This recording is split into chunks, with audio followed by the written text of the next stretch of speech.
Good evening, and thank you for coming tonight. Really appreciate you coming out to attend our meeting. We're here from NRC's public meeting. We're here to discuss NEMA Section 108. NEMA stands for the Nuclear Energy Innovation and Modernization Act. My group has been tasked with providing a report to Congress, which is required by Section 108 of that act. And that requires us to provide that report on the best practices for community advisory boards at decommissioning nuclear power plants. Next slide. Okay. This is an NRC Category public meeting, Category 3 public meeting. We're here to obtain your comments, to identify best practices for the establishment and operation of local community advisory boards, CABs. They're also called by a number of different other names, but they all serve a general purpose for nuclear power plant, decommissioning at nuclear power plant reactors. And of course that would include getting lessons learned from existing CABs, such as the CEP here at San Onofre. With that, I will introduce, obviously for safety, we have the exits going outside. We have the exits over here should the fire alarm or other type of emergency be created. With me tonight up here at the desk is Ted Smith and Marlena Dole. They are both project managers in my branch, both responsible for decommissioning of reactors. And the other members of the NRC staff are Bo Pham. He's a deputy director in my division, or our division, decommissioning uranium recovery and waste programs. We also have Sheldon Clark, who is with our Office of General Counsel. Let's see. Angel Moreno's in the back. He's with our Office of Congressional Affairs. Also back there is Victor Drix. He's with our Office of Public Affairs. And facilitating tonight are Brett Klugen and Donna Janda from our Region 1 office. They will be facilitating the meeting tonight after our short presentation. Also from the NRC is Mike England from our security, and we also have members of the Ocean County Sheriff's Department. So they're here also. One of the things I want to mention is that Jackie at the end of this table is our court transcriber. So when you speak, we ask you to pronounce your name clearly, and if we need to have a spelling, she'll raise her hand to do that. But tonight's meeting is being transcribed. It will be available on the NRC public website once we get it back from from Jackie and her contract company. So again, speak clearly and state your name. Next slide, please. The NRC has a lot of decommissioning experience. Over the last 20 years, we've overseen and inspected the decommissioning at almost 80 complex nuclear facilities, and that includes 10 nuclear power plants that have completed decommissioning. 7 of those still have a nuclear fuel on them, and they have a dry fuel storage facility. One thing I want to mention to you is all of these facilities have been released for unrestricted use. And so they can be used by whatever the licensee or the owner of the property chooses to do once we terminate that part of the license. Next slide, please. Part of our experience is in California is the decommissioning of the Rancho Seco facility near Sacramento. We terminated the license on this facility in 2009. It still has a dry fuel storage facility on site. Next slide, please. Also in California our decommissioning experience includes the Humboldt Bay facility. Pacific Gas and Electric is in the final phases of the decommissioning. They're actually planting grass there this week, native grasses, and we are up there with our inspection team and our independent contractor performing confirmatory surveys to verify that they met the cleanup requirements, the radiological cleanup requirements, so the site can have its license terminated. Once they submit all the paperwork, reports that they've generated from the decommissioning, then we will look at approving the license termination. Next slide, please. As I mentioned, we're here because of the Nuclear Energy Innovation and Modernization Act, specifically Section 108. And January 14th of this year, the legislation was issued, and it basically says the Commission shall submit to Congress a report identifying best practices with respect to the establishment and operation of a local community advisory board to foster communication and information exchange between a licensee planning for and involved in decommissioning activities and members of the public and the community that the decommissioning activities may affect, including lessons learned from such boards in existence. We are expecting comments to be provided to the NRC through November 15th. You can do that through our section website, NEMA Section 108 website, regulations.gov, and of course by letter or by email. Next slide, please. So what are community advisory boards? It's an organized group of citizens interested in safe decommissioning practices and spent fuel management at a decommissioning facility. The sponsor is usually the local licensee or mandated by a state legislature. We also have one that is now a voluntary organization that was formed recently in New York. Composition typically includes local community leaders, elected officials, state representatives, and members of the licensee staff. Most CABs have a governing charter to establish roles and responsibilities. Next slide. The typical CAB responsibilities are review of the licensee's plans for decommissioning, provides insight into potential impact on the local community, looks for opportunities for public education on decommissioning. They can make recommendations to state official, and they also can provide input on site restoration, plans for future use of the site, and economic development. Next slide, please. So our report to Congress, the contents of that report will include a description of the CAB discussion topics, CAB recommendations to inform the decision-making processes during decommissioning, CAB interactions with the Commission and other regulatory bodies to support the board members' overall understanding of the decommissioning process and promote dialogue between the affected stakeholders and the licensees involved in the decommissioning activities. So, it would also include a description of how a CAB would offer opportunities for public engagement throughout all phases of the decommissioning process. Next slide, please. Our report is supposed to include the best practices, which we would consider the CAB membership composition, selection process, and terms of the membership, when the CAB was established, and the frequency of the CAB meetings. Also, the specific logistics required to support the CAB and other identified best practices or activities. These questions these topics are captured in a questionnaire that is available at the meeting at the front desk there, or they can be electronically submitted. So, next slide, please. Methods to provide us comments. Obviously, we're receiving comments tonight through this public meeting. This is our 4th meeting. We are conducting 7 more across the country. The law requires us to get a geographic, diverse set of comments back from the various groups. You can fill out the NEMA questionnaire here online. Here's the web address for it. You may submit the comments electronically to the federal rulemaking website. It's listed here, regulations.gov. And of course, that's the docket number you would find that under. You can scan completed questionnaires and send them to this email address, NEMA108, resource.nrc.gov, or you can mail them to a member of my staff, Kim Conway, at our offices in near Washington, D.C. Next slide, please. In order to look at more information on our website, we've put this on our public website opening page under the spotlight, which is on the left side of this slide.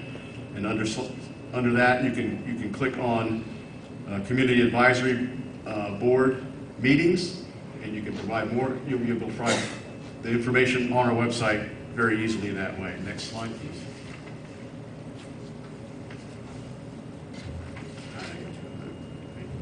Any questions about this meeting or other meetings, you can refer to David McIntyre from our Office of Public Affairs. Here's his phone number, and of course, you can send an email to our email address. With that, we'll go to the next slide. I want to remind everybody that our meeting purpose tonight is to obtain public comments and feedback on the best practices for community advisory boards at decommissioning power reactors. I know many of you are passionate and have significant interest in a variety of other technical topics, but we're here to hear from you about your CEP and any other citizens advisory panel information you can provide to us. Like I said, we are required to provide this report next summer, and so we need your input so we can provide that information. Before we get to the actual meeting, are there any congressional staffers? No? Okay, none here.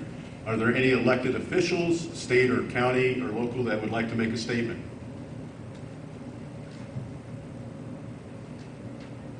Okay. Are there any Native American tribe representatives that would like to make a statement? Okay.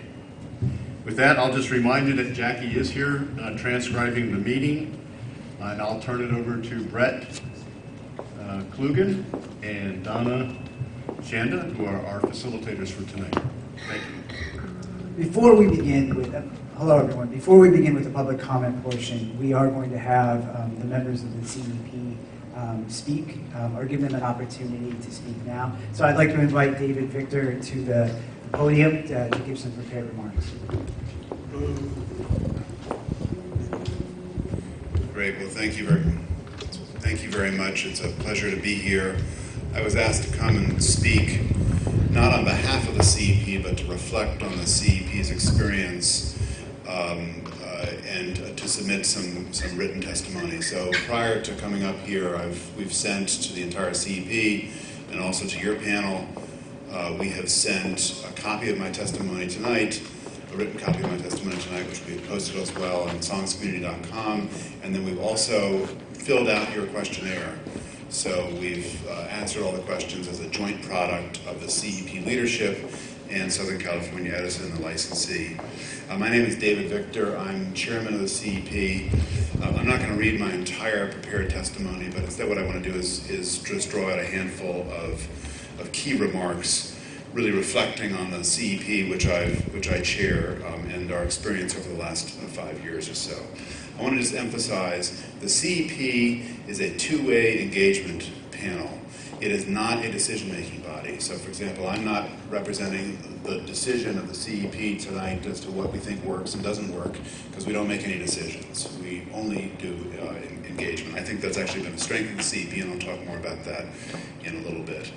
We met for the first time in March 2014. We've met quarterly ever since. Every meeting includes an update from the licensee about the decommissioning process, the timeline, a variety of other things, and then usually there's an in-depth topic at every meeting, often with a technical expert. So the topic might be long-term monitoring of the spent fuel canisters, the topic might be seismic risks in Southern California, a variety of other topics, and in the appendix to my testimony, I list every topic that we've covered since 2014. The CEP was set up by Edison shortly after they decided to decommission the plant, and at the time, there were no best practices for what you should do. So they went and looked to some other experiences, including Maine Yankee, and they looked to some guidance from EPRI, Electric Power Research Institute, about what best practices were emerging in a kind of tacit way inside the industry. And those are the best practices reflected in our charter, and our charter is on songscommunity.com and is also in the appendix to my testimony. I have not done a deep survey of all the CEPs and CABs and the whole alphabet soup of panels all around the country. I'm delighted you're doing it. I think it'll be very beneficial to future plants that go into decommissioning to have the benefit of your insights. We certainly would have learned from that back in the creation of our CEP. One thing will become, I think, very clear is that one size does not fit all. There are so many different communities, so many different geographies, so many different issues that I don't see from this engagement panels that I've met with and talked with in some detail, from our own experiences here, looking at other plants in California. I think it's going to be incredibly important for licensees and the local communities to have the flexibility to do what works and delivers results for them.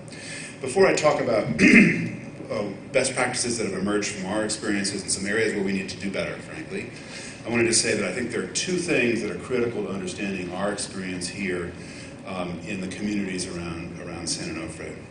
The first one is that people are extremely engaged. There is barely a topic that arises at the plant or in conjunction with the plant or the behavior and operations of the plant on which there isn't a huge range of views. I've visited other plants where nobody's paying attention. People, 5 people show up. That's an exaggeration, but 5 people will show up once a year for a community meeting. That's just not the experience here. The communities are very intensely engaged, and I think that's a terrific thing for the plant. It also creates a whole set of challenges when it comes to figuring out what the community really wants and what the sense of the community is. The second thing that I think is critical to understanding about the San Onofre community engagement experience is that the licensee is very heavily engaged. There are other plants around the country where the licensee is the dominant employer in the entire county, if not a larger geographical area, and there's not a lot else going on. That's not the case here. There's a lot of other industrial activity, a lot of other social activity, and the licensee is very heavily engaged in the local communities. I think that's incredibly important for understanding the motivation of the licensee to set up this panel and their commitment to this process, and I'll talk a little bit more about that. I think this is also important to keep in mind as the nuclear industry, the decommissioning industry, moves into a new business model where some plants are actually sold completely to new operators for the D&D process. I don't see how anything like that could ever conceivably happen here around the San Onofre plant. This licensee has been the operator. It's this licensee that has the relationships with the community and the responsibilities, and it's crucial that they be centrally engaged with this. What are the best practices that have emerged from our experience? I consulted with Jerry Kern, Dan Stetson, and a lot of other people, and so I want to just highlight from our experiences what I think I'm just speaking now for myself, 5 things that seem to be very important. First, independence, and the second is the diversity and membership of the CEP. Most of the members of the CEP, all of them are volunteers, most of them are elected officials. I've learned a tremendous amount from that process because elected officials on a daily basis are engaged in listening to different voices from the community, making trade-offs, engaging in the same kinds of things that need to happen for serious engagement with the community. There are lots of other voices represented on the panel as well. Organized labor, public interest groups, first responders, Native American communities. And so it's a very, very diverse group, but it's a group of people who are independent. They're not employees of Edison. We get a slice or 2 of pizza. Frankly, we could up our game on the dinners. But we get a slice or 2 of pizza and a cup of coffee. Some members, actually elected officials, have to pay for that. I'm not sure that that's entirely appropriate, but that's the full compensation that comes from Edison for this experience. We are able to invite our own experts. We don't have a budget that we control to pay for that. That has essentially not been a problem at all. A lot of people are willing to spend a huge amount of time and volunteer their expertise. We're able to invite our own experts, and that's crucially important. The CEP always includes 1 or 2 people who have technical expertise in the field and experience in the field. And then in addition, almost every meeting we invite somebody from the outside. We consult along the way with lots of other experts. That to me has been vitally important because it helps keep our meetings and our activities tethered to technical reality, which I think is a danger sometimes when community relations are not going well and people imagine all kinds of different scenarios, and it's very hard to inject technical expertise. We have done that from the beginning. I think it's a vitally important part of the CEP process. The third of the 5 best practices is that the CEP is created and maintained by the licensee. I'm sure there are people, and I heard testimony from your meeting a couple days ago, and I've seen experiences in other parts, for example in Vermont, other parts of the country, for example Vermont, where the other bodies set up engagement panels. And I can understand why the politics might require that and so on. But to me, it's been crucially important that this thing is the creation of the licensee, that they have allowed, in fact the CEP continue to maintain its independence. And one of the many reasons why having them as the creator and the steward of the CEP originally is that without their central involvement, we would not know the level of detail that we know about what's going on at the plant. It is impossible to have a serious deliberation about real risks, real opportunities, strategies, without on-the-ground, detailed, regular information about what's actually happening inside the plant. not only things that the licensee is engaged with, but also their vendors. Frankly, the vendor community is very underexperienced when it comes to community engagement for the most part. And having the licensee as the point of interface has made it much easier for us to get real information from vendors and to talk with them and to bring them in front of the public, even when, as everyone here knows, they don't always want to do that. I think that's been a crucial part of this overall process. It is not an oversight panel. The river of oversight runs deep, maybe especially deep in California. We are not an oversight body. We are a body set up for a two-way flow of information between the licensee and the local communities. Fourth of five is that we're not a decision-making body. I mentioned that at the top of my remarks. I think that remains very important. If we were a formal decision-making body, then a huge amount of our meetings and our activities would be focused around counting votes, wordsmithing resolutions, yada, yada, yada. And there's a place for that in governance, but I think a true engagement process that is not necessary, and in fact would be a major impediment to an open discussion of ideas at our meetings. Fifth is that our work is completely transparent. Nobody on the CEP has an NDA in place related to their work for the CEP. All of our correspondence in the CEP is published in batches online. All advanced documents for every meeting are published online. All meetings are live streamed, or whatever the technical term is for pushing it all out there, and then recorded, and all of that is online along with transcripts, along with questions that come up in meetings and answers to those questions and so on. We can do better. I'll talk about that in just a moment. But it is a completely transparent process. I might add that it's transparent not only in spirit and organization, but also in its technical work. I have found it almost impossible, and this comes from somebody who is trained not in these fields, but I'm a scientist by profession. I have found it almost impossible to understand a lot of the technical material that is relevant to this process. I frankly also found it very hard to understand a lot of stuff that comes from the NRC. And I understand why that is the case, and I understand administrative law. I used to teach a branch of administrative law at Stanford Law School. But I think the community is mystified often when they see these documents and they see these materials and assessments. We see this on a regular basis in the whole drama around stress corrosion, chloride-induced stress corrosion cracking. And so a big part of what we've done in the CEP has been to translate technical material into English and to help people understand what is actually going on here. I look forward to more CEPs doing that so we can gain, so all of us collectively can gain from that process. I will say that if the licensee had not been centrally involved with this, that would have been impossible. It would have been simply impossible to have the resources and knowledge and connections inside the industry to make that happen. So that's my list of 5 best practices. I want to quickly talk about 3 things that I think we can do better. I'm sure you will hear tonight from others who will have a longer list than 3, a different list. 1, I think we need to continue figuring out how to engage a more diverse group of voices.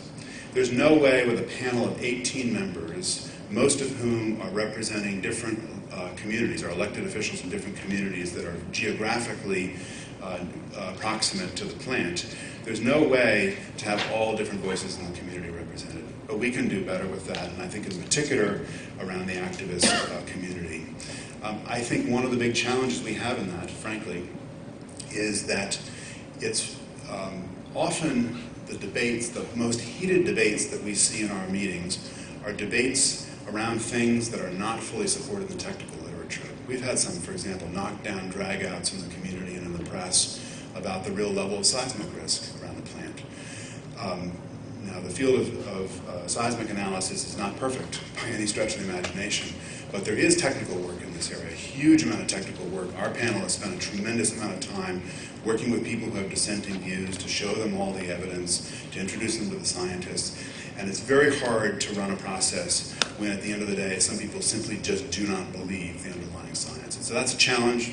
We have not solved that challenge. I believe that might be one of the kind of existential challenges of democracy, so I don't think we're going to fix that problem here, but we need to do better.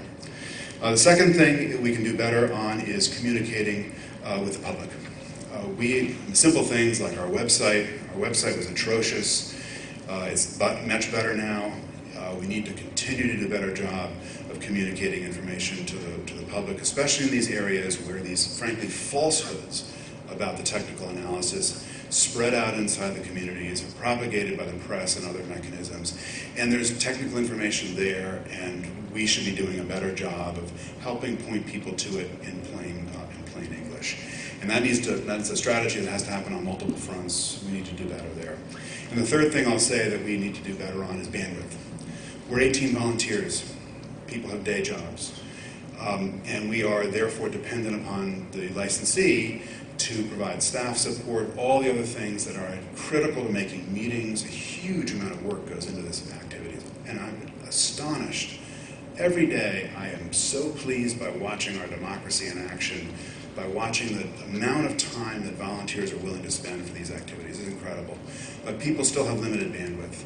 And so when the licensee is really busy with something, as has happened over the last 13 months, then other things that are important for this panel don't happen as quickly. We've been working on a workshop on some things that could go wrong in the plan, or what are extreme events, if you like, and what would be responsive to those extreme events. That's something the first responder community spent a lot of time on. And that workshop, is just as a small illustration, keeps getting pushed down the road because nobody has the bandwidth to really make that happen. I don't know if that problem's fixable, but that's something that we need to do a better job on. I want to just close by saying, I think it's crucial that we think about, and you think about, standards for success. There are a lot of ways of measuring success. I think success for us has at least two dimensions to it. One of them is trust. Trust is not the same thing as agreement, but trust is about process, about transparency, about listening to voices, about providing information, about being responsive. Trust for the community engagement panel is not the same thing as trust in the licensee, but the two travel together. And when that goes down, then everybody suffers, including the licensee. And I think we're in the process right now of rebuilding trust by the licensee and by a lot of other folks inside the community. And the second dimension of success is whether the whole process delivers tangible value, tangible results back to the community.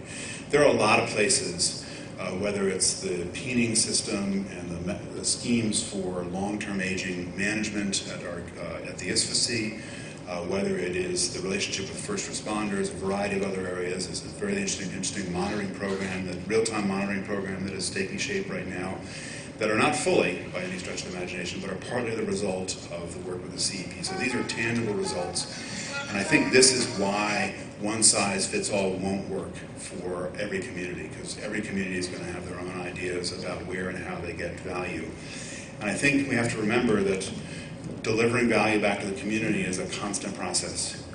And the area where I want to make sure we deliver value back to the community is on what ultimately matters, which is moving the spent fuel off the ISFAC in a responsible and safe way as promptly as possible. That problem, sadly, is something we can't fix ourselves locally. It requires changes in federal law. It's a very familiar discussion and debate. I hope that more community advisory boards and engagement panels and other mechanisms will help these communities get themselves better organized politically so that we are more effective in Washington, which is ultimately where the change is needed if we're going to start moving spent fuel, notably off these decommissioned sites. So let me stop there, and thank you very much for your interest and your attention. Thank you very much. Next, so as was noted, the licensee in terms of the CEP does play a specific role in sponsorship. And so because of that, before I turn to the other members of the CEP who might like to speak tonight, I'd like to invite Doug Bowder to the microphone to give some short remarks.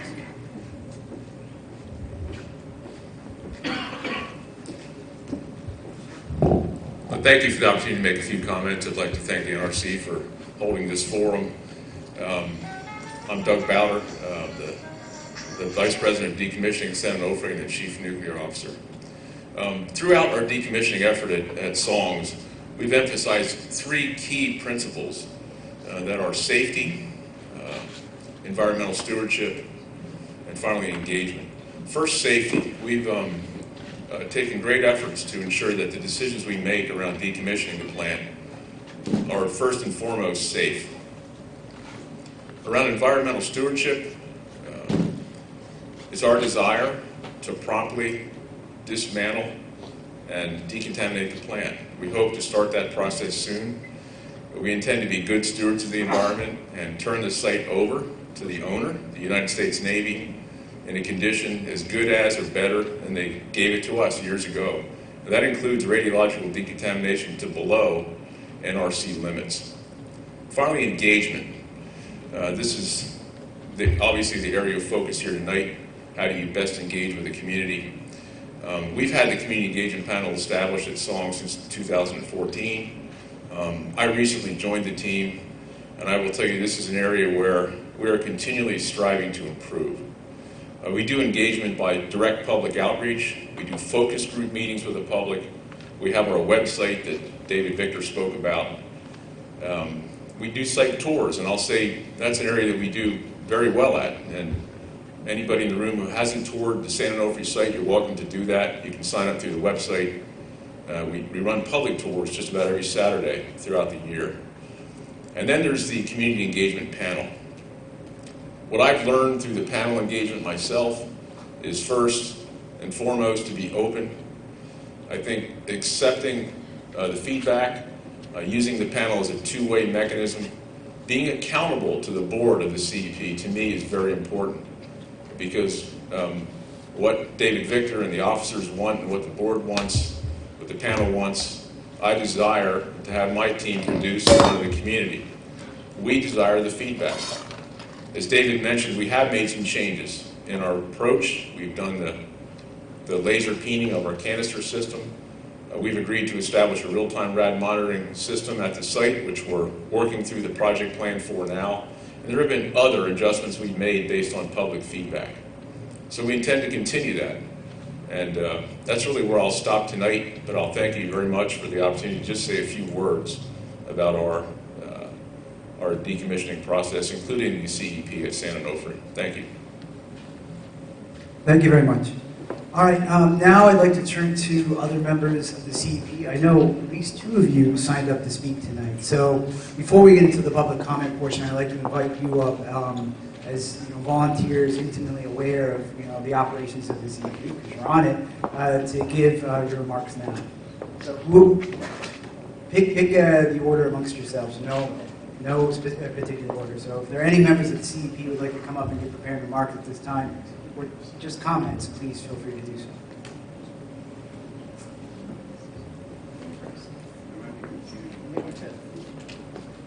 And while this gentleman is walking to the microphone, I would ask, it's just a reminder, Bruce mentioned that we are transcribing this, so we can go back and look at the notes, keep track of what you said, incorporate your reports. Because of that, we have a transcriptionist tonight who's creating a transcript of the meeting. So when it is your turn to speak, please state your name, and then if you wouldn't mind spelling it, just for her benefit, when she later has to go back and put this together as a transcript. Okay? Thank you. Hi, my name is Ted Quinn. I'm a member of the CEP since its inception. I'm also a member of the Congressman Levin's task force. I'm a 42-year nuclear engineer, worked for the NRC for 3 years in the late 1990s. I wanted to reinforce some of the things that David spoke about. And our experience with the CEP has been really flexible and I think a living activity in how to address that openness with the public. I wanted to talk about 4 things I thought were really well done. And then one challenge. And the first one is the forum. I think it provides the community with the best forum possible for exchange of what we consider technical and administrative activities that relate to the whole schedule of decommissioning. I don't know a better type of activity than this for, in 2 hours, the dissemination of information. The second is the presentations by representatives of local emergency preparedness. David spoke of this. The NRC, DOE representatives, vendors involved in the decommissioning. It's all been really beneficial to the public, I think, to hear all the different opinions that are, or different facts that are presented based on people's technical background. The third one is technical reports that the actual committees have worked on. Subcommittees assigned by the CEP have worked on technical reports that relate to dry cask storage, that relate to the decommissioning process, transportation, and I think those are of value to get together people from diverse opinions and it's really been beneficial. The fourth is the recognition of each organization's role in the decommissioning process. For example, the NRC is not responsible to move the fuel. Okay, well, that's not always clear, and in many of the comments that we get, ask the NRC to move the fuel. And everyone has a role. The Department of Energy has a role, NRC has a role. We understand it's reactor safety. That's your primary role. But I think the community engagement panel has provided that forum to identify everyone's role. The fifth one is really a challenge. It's just the challenge we see in building bridges based on facts. And I just want to reemphasize, it's building bridges based on facts. I found that that was one of the hardest things I see that our CEP was challenged with. And I think other CEPs in the future, if you can get to the bottom line of what are the facts, I think it will benefit the public the most. Thank you. Thank you very much. Other members of the CEP who would like to take the opportunity to speak at this time? Okay. With that, I'll turn it over to Donna to start the public comment portion after some logistical remarks. Hi, good evening, everyone. Sorry for my backside here. I'll try and turn to everyone. First off, I just want to go over some minor housekeeping issues. The bathrooms are located outside the doors that you came in, down the hall. You're going to take a right, take a left, down the hall and to your left. And also the exits are right there, through those same doors, down the hall straight ahead.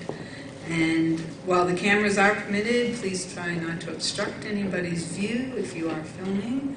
And also, if you'd be so kind to silence your cell phones before we begin the public comment period here.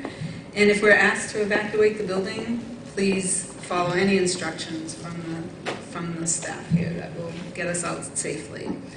And also, we would like to ask that you keep the front area beyond this front row clear. If you have something that you would like to give to the NRC, you can hand it to either me or Brett or our security, and we could get that information to the staff. So we already went over the fact that we're recording tonight, so if you're asked to spell your name out, please do so. And try not to talk over each other. It seems we haven't had any problem with that at this point anyway. And I think I'll hand it back to Brett for a couple of other things here to go over. So, and I usually give some version of this. I do give some version of this before every meeting I facilitate, which is some ground rules. Recognizing that many of you may have views which contradict each other and they are strongly felt, I would ask that you nonetheless respect each other and that you exit towards each other. And so what that means is that both for the sake of each other and for the transcriptionists, you don't, as Donna mentioned, talk over each other or interrupt each other when it's their turn to speak. My job, the way I see my job as facilitator, is to help you have your voice be heard at this meeting. So I want to protect your time with that microphone. That is your moment to provide your comments to the NRC and for the public record. So my job is to protect that. Okay. I play by a 3 strikes rule. If you engage disruptive behavior, which I hope no one will, 3 times I will ask you to leave.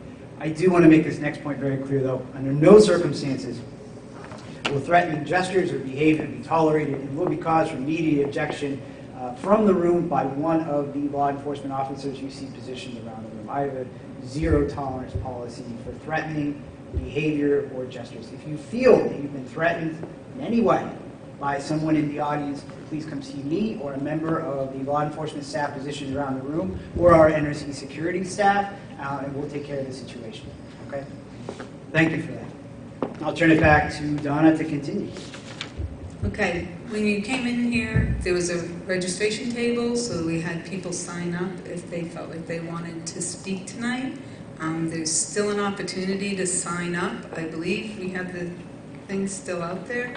And if not, oh, never mind, Brett has it. So if you still want to speak, you certainly can go over to Brett to add your name, or basically, we didn't have a lot of people signed up to speak, so there'll be an opportunity for people to come up if they decide after hearing anybody else that they'd like to make some comments. So just be aware of that. So as people are signing up, to get a sense of, in the time remaining, how many people would like to speak tonight? So, you've already signed up, so let me count. 1, 2, 3, 4, 5, 6, 7, 8. So, why don't we try to do about 10 minutes per person, okay? Does that sound fair to everyone? That'll give some extra time at the end that people can come back, and if they have second remarks, or if someone is not sure if they want to speak, but then decides, hey, I do want to give comments, that'll give them some time at the end. So 10 minutes, and then we'll talk more about that in a second. But I just wanted to get that agreement with all of you. Thanks. So when it is time to speak, we'll go in order of people who signed in to speak. So if if you're unable to come to the podium, just let us know and we'll bring you a microphone to your seat. Otherwise, we'll ask that you come up here, state your name, and then, go ahead and with your comments. So we do have a timer that we have here to give the speaker just the view that they know how much time they have left to speak. So that's really there won't be any bings or anything going off. It's really just for your use to know how much time you have. And let's see, what else? Brett, did you want to go Yes, over? so Bruce already kind of talked about this, so I'm not going to say a lot about it. But the purpose of this meeting tonight is, think about this meeting as a very formalized, very formal. We have a transcriptionist, is recording. I'm wearing a suit. I don't do this that often in Region 1, at least not the bow tie. That's a special event kind of thing. Is to a formalized brainstorming session. The purpose of this meeting tonight is to hear what you have to think about what the cap should be. I use CAP. Well, I'm going to use CEP because that's what you're used to.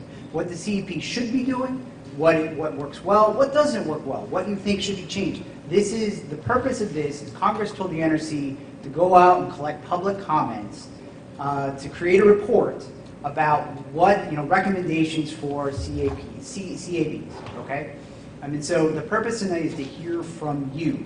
And so that's going to be our focus. And as Bruce mentioned, because of that, that's what we'd like to keep the discussion focused upon. We won't necessarily be answering your technical questions about operations at the plant. You can submit them to us. We will maybe get back to you after the meeting. But tonight, we'd really like the focus to remain on your ideas and thoughts for what the CAB or the CEP, how it should operate, who should be on it, anything related to what you think the CEP should be or should be doing. Okay? And if you have any questions on how to submit those comments, we will keep this slide up to you. And we also have little cards that we have out at the desk that also tell you how to go ahead and submit comments to NRC. Okay. No, sorry. So does anyone have a comment? This is the first NEMA meeting that Don and I have done. The Region 1 meetings haven't happened yet. Indian Point, Vermont Yankee here, those are scheduled for later in September. So this is our trial run for this meeting as facilitating it. So does anyone have any comment or question about the process? Meaning is that, okay, so why don't you come to the podium? Now this is just for questions on the NEMA process, like what the NRC is doing, what they're going to do with the questions or comments we receive, whatnot. So that's what the purpose of this is. So if you have those questions, come to the podium and then we will address them and then we'll roll into the public comment portion. Now? If you have a question, yeah, so please go to the microphone, yeah.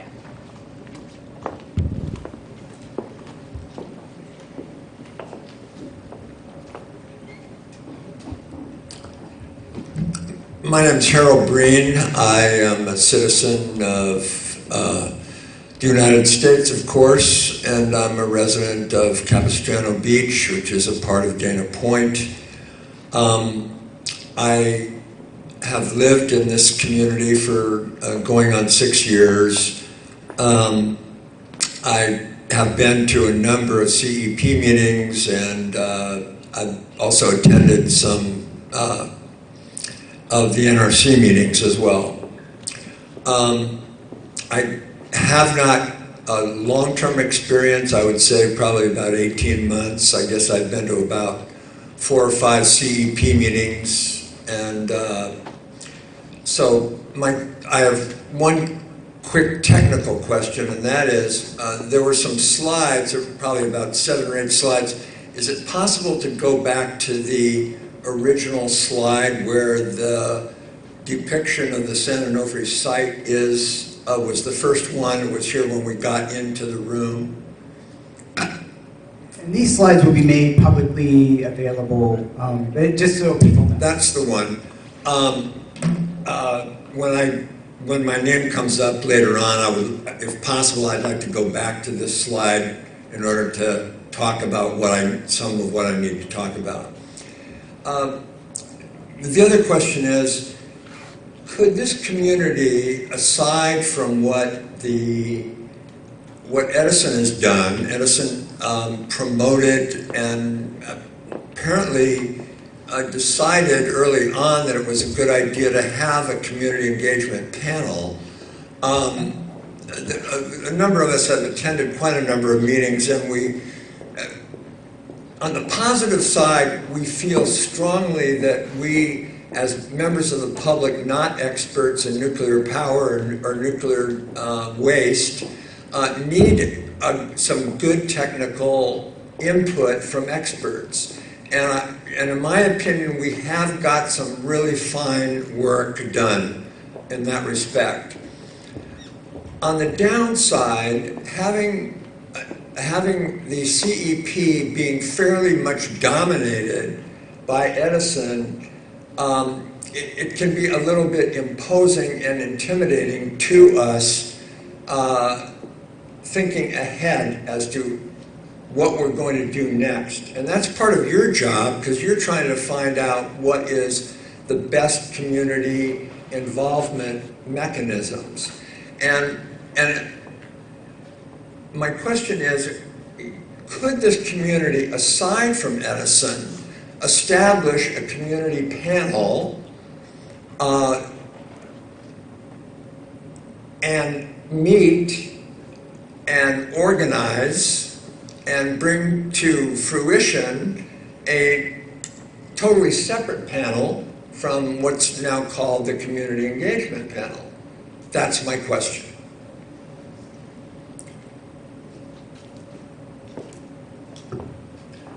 And the answer to your question is yes, but I want you to keep in mind that would be a voluntary effort also, as far as the NRC is concerned, because we're an independent regular. We would not sponsor that group.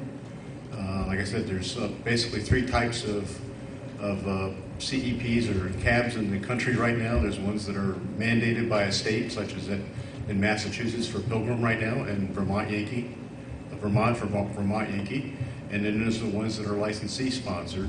And most recently, a group of volunteers got together in New York to have a CEP or Community Advisory Board for around the Indian Point plant. But they did this all on their own. And I have spoken to the group at least once on the decommissioning process, so they know what. Mm-hmm. Thank you for the question. So I think, sir, you had a question? Yeah.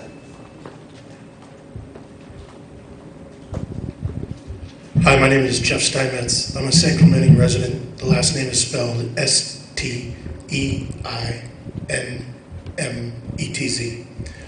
My question is, what is the evaluation process that you guys are using? And the reason why I'm asking this is that we're very accustomed to actually discussing things, bringing up points of fact, and actually catching people in lies as well, and still being ignored. So I'm very curious as to what exactly the Nuclear Regulatory Commission is doing to actually evaluate this process, to actually move forward with a recommendation to Congress. Because what we've seen in the past with the Nuclear Regulatory Commission as well is that they'll take all the information, they'll go out to the public, and they'll listen to these people. One such event is the New Mexico. They don't want it, but the Nuclear Regulatory Commission is actually saying, well, we're going to put a nuclear dump there anyway. So what is the actual evaluation process on this? How and is the public comment weighted in the final response? 20%, 30%, 5%? Because frankly, in the past, we've seen it probably down around 2%. And I think that that should not be the way it is. Thank you. Thank you for your question. Well, since we're just beginning this process, we're evaluating the comments we get. We'll be taking them and evaluating those comments and coming up with what the public thinks are the best practices and what best practices are and put them in the report. It's as simple as that. I asked you for a percentage. What is the I can't give you a percentage because we haven't completed the meetings, but the purpose of the report is a request to Congress. So we're going to answer the mail. It's in the bill, Section 108. You're welcome to look at it. It's be available from Congress. Senate Bill 512, I think it is. But we're going to answer the mail because that's what our management's going to require us to do, and we'll provide that report to Congress. We'll evaluate what comments we get from the public and make that determination of the best practices based on what the feedback we get from the public. So let me put it this way. So maybe try to help out a little bit. Is that the purpose of this meeting is to collect those comments because, and unlike other forums where we have these public meetings, we're here because Congress told us to come here and do this. There is a specific congressional mandate for us to generate a report, and that section of the law in NEPA, Section 108, specifies what has to be in that report. And part of that is a written summary of the public meetings that we are required to hold, this being one of them. So what I would suggest to you is this, is that you have this transcript, and then you're going to see the report, which is required to contain a written summary of what happened and was said at these meetings. Both of those documents are going to be public. So if we decide to not include something, you can line up both. Say like, hey, we brought up this stuff at the public meeting. Here's the transcript. Here's your written summary. Why aren't these two things together? Both will be completely transparent. Both will be completely out in the public based on the way Congress set this up. Does that help a little bit? It doesn't tell me what the public's weight is. I guess maybe just, and then we'll get into the public comments. It's not like a weight. This isn't like, to use, because I just watched it, don't judge me, Eurovision, where each country, none of you know what this is, so why am I going to talk about Eurovision? It's a music competition in Europe, all the countries compete. There, you learned something. But this isn't a thing where we will break down like, all right, your this amount goes into this, and then we'll only take in 20%. We're collecting ideas from various people. It's not we're going to break down, well, we only are going to take into consideration of 20% of the public ideas. That's not how this works. As I said, this is just about collecting ideas and then figuring out of those ideas what makes the most sense based on our analysis. But again, all the ideas we collected will be available as part of the public footprints of this so people can go and look at it. So if people be like, all right, NRC, you said this, but then there's all this other stuff. Why didn't you incorporate that? That will all be out there in the public. Does that make sense to everyone, what we're trying to do here tonight? It's not an engineering study. Yeah, this isn't an engineering study. We're doing a risk evaluation. This is really like, what do you think? We're going to collect all that, and based on the NRC, granted, it's going to use some judgment based on what it thinks it should recommend, but all that still, everything we collect will still be publicly available. Any other questions, just to make sure we're okay? Okay, all right, let me get into public comments now. All right, I'll let Donna with the first speaker. Okay, first speaker, Gene Stone.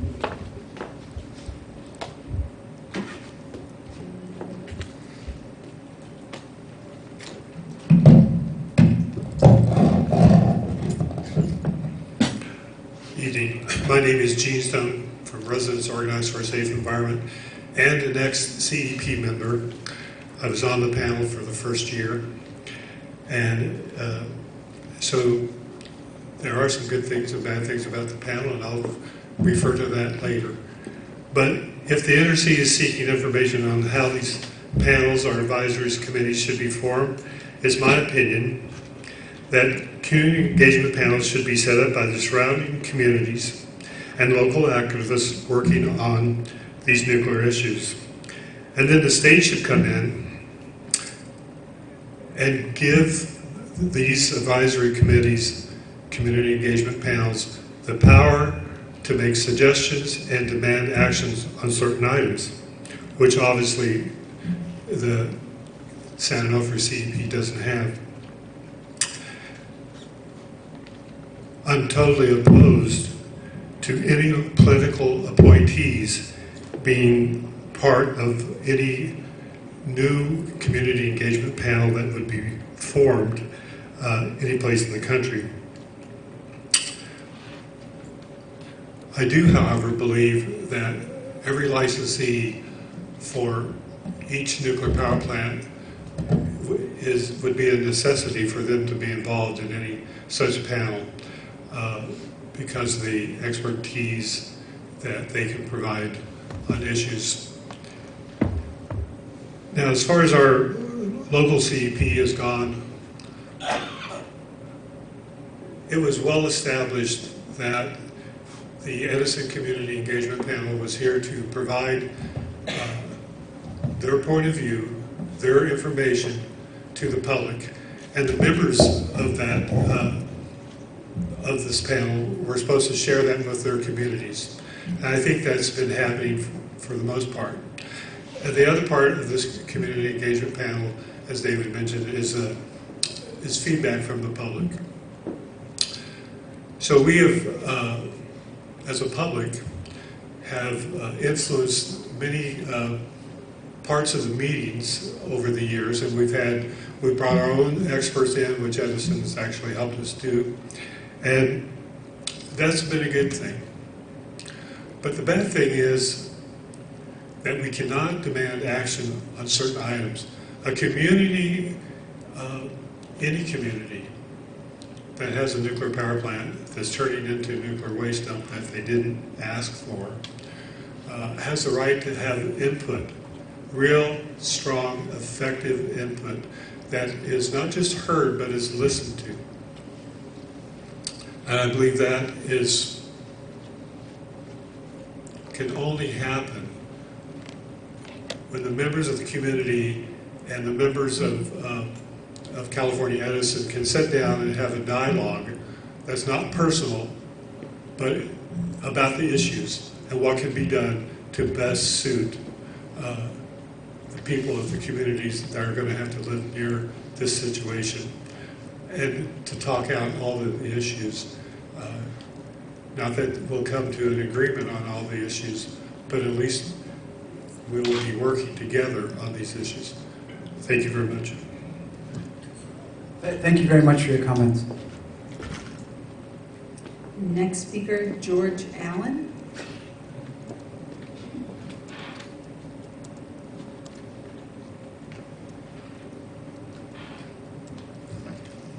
Hello, my name is George Allen, A-L-L-E-N, and I do work at San Onofre. I've worked there for 40 years, and I've been to many, many of the CEP meetings, and I agree it's been a very educational, and I've learned a lot from the experts and from the presentations, and so I've really, it's increased my understanding of what's going on.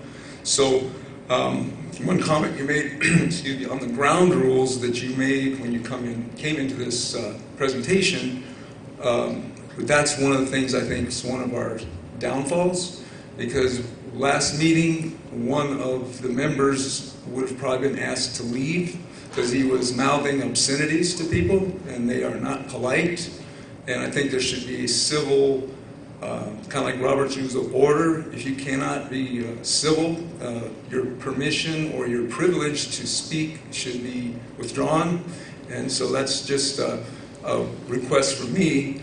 And another request is somehow like the California Coastal Commission has a rebuttal time. So a man last meeting said a fuel flea killed somebody. Well, that's not true. So that person got to say that and then left. And then another person calls somebody liars and doesn't say what he lied about. So that's kind of a character assassination. So we can clean that up. So that's, my message to people out there, to be civil, exchange information. So that I think that we need to concentrate on that, and that's a good thing. So let's see if there's anything else.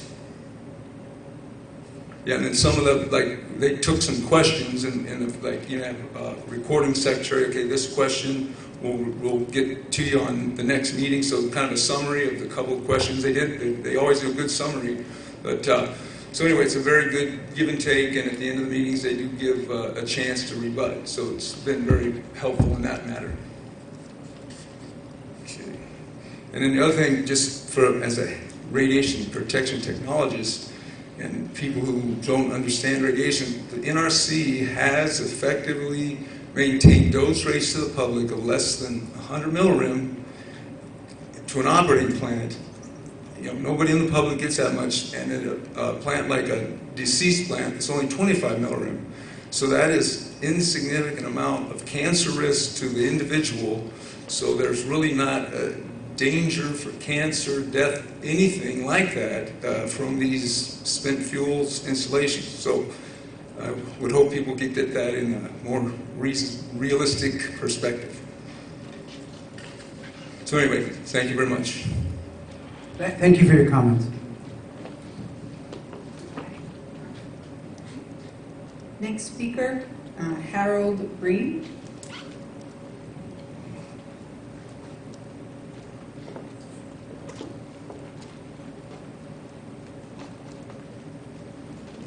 I had this put together at Office Depot today. I'll probably be referring to it, and then here's the same version, but in a smaller format for the three members who are here. Okay, so just so we put it on the transcript, you gave me a, why don't you describe what you've given me? This is an aerial map of the region around San Onofre, including San Onofre is approximately 100 acres of land on both sides of the freeway. Okay. So, a small section of the city of San Clemente on the extreme left. Okay. So I will give these little maps to the staff, and then I will carry around the big one for anyone who wants to look at it. How about that? And you'll give me the big one at the end of the meeting. Well, I was going to keep it as a souvenir. Oh, No, I'm kidding. I'll give it back to you. All I'll right. think about it.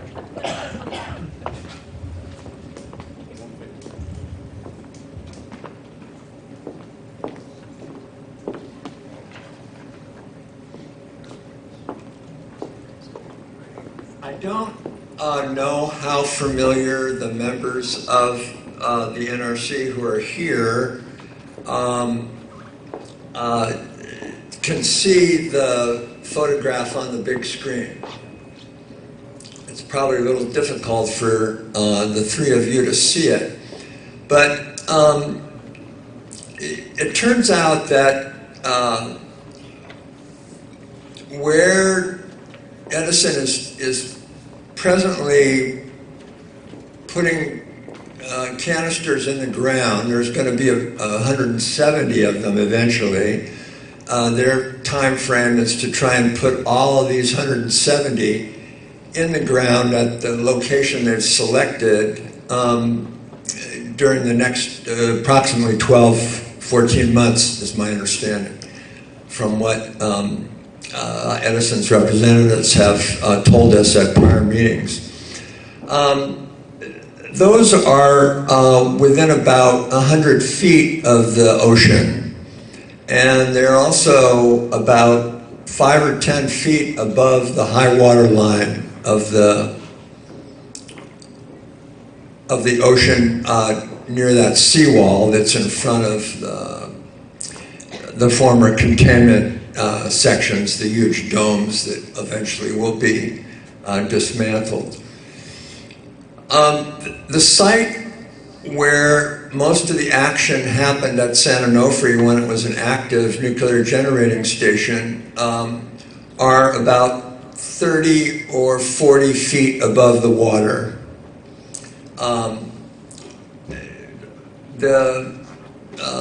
All of the structures, all the main activities, the turbines are up there, and so they were at least 30 feet above the ocean.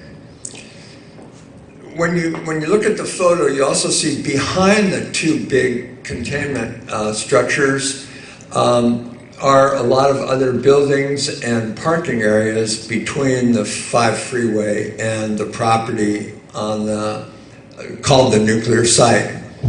That is 100 feet tall. Across the freeway, on the other side of, almost directly opposite where you're looking at the 2 large containment structures, is another approximately 30-acre site that is part of the agreement between the Navy and Edison and San Diego Gas and Electric. This happened in 1961, 1962. That site is probably 110 feet above the water. Then you'll notice in the sheet I gave you the aerial depiction. That's simply Google Maps showing this site from the air.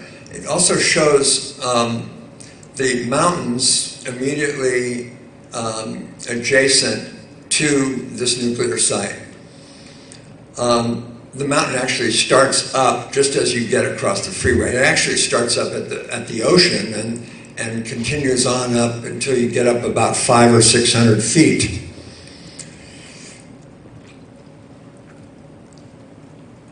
Seven years ago, there were 4 options as to what to do with the nuclear waste that we all know is going to be here for 10 years, 20 years, 30 years. There is no federal nuclear depository. We saw the furor that was occurring in Nevada when Yucca Mountain was looking like it might be a potential site to bring a huge amount of nuclear waste to Nevada. That whole endeavor was shut down, is my understanding, about 2011.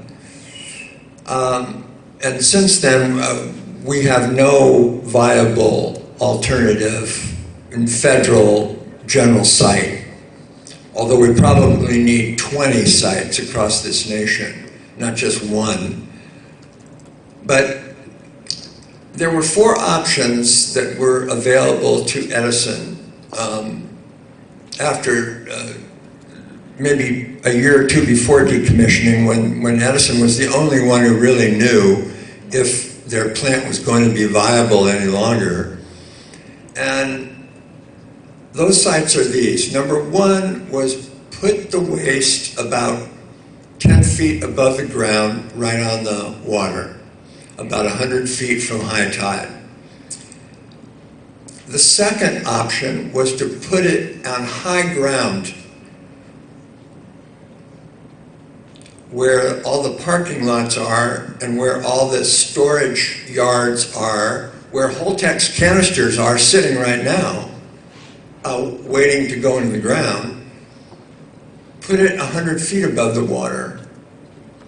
The third option was put it on the other side of the freeway, on lands controlled by Edison.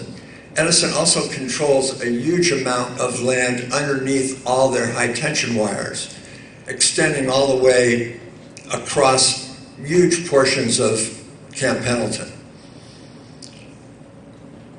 Option 4, don't put it anywhere near there. Build a road a little bit up the mountain, get up 200 feet, 300 feet above the freeway, getting away from some military housing on the base. Take some major land moving equipment, level the site, and put the waste where it's safe.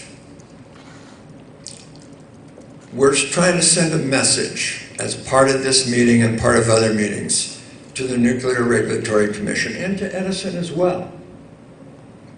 You made a bad decision somewhere, sometime, 2010, 2012, Holtec came to Edison, and Holtec says, we can save you $30 million or $50 million, just use the site right next to the water. But there are other viable, sensible, common sense options that we hope you as members of this panel will take back to Arlington and take back to Washington. Let that be part of your message from this meeting. Thank you. Thank you very much.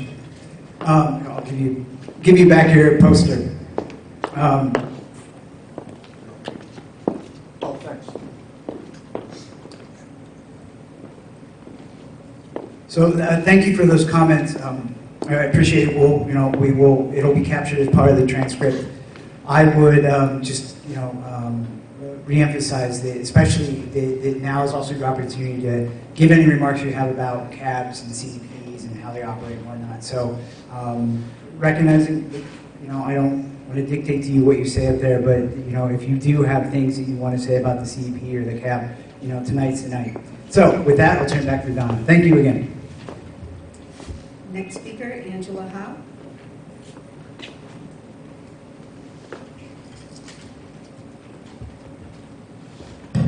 Good evening. Thank you for the opportunity to speak. I don't think I'll be 10 minutes.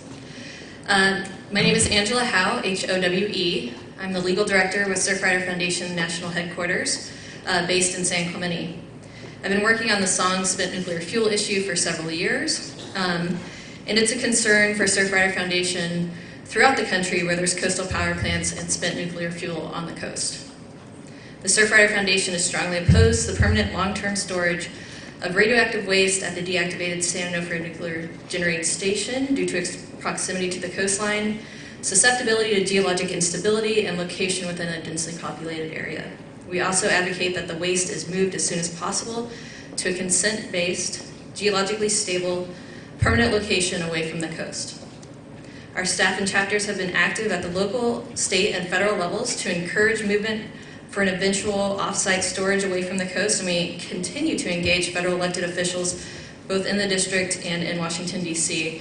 Both our staff scientist, Katie Day, and myself are on Representative Levin's task force as well. For this NEMA effort, we specifically recommend that the community advisory boards include 1, a broad range of CEP members, or CAB members, that best represents the community it's supporting. 2, ample time to address relevant community questions on the spot during the meeting.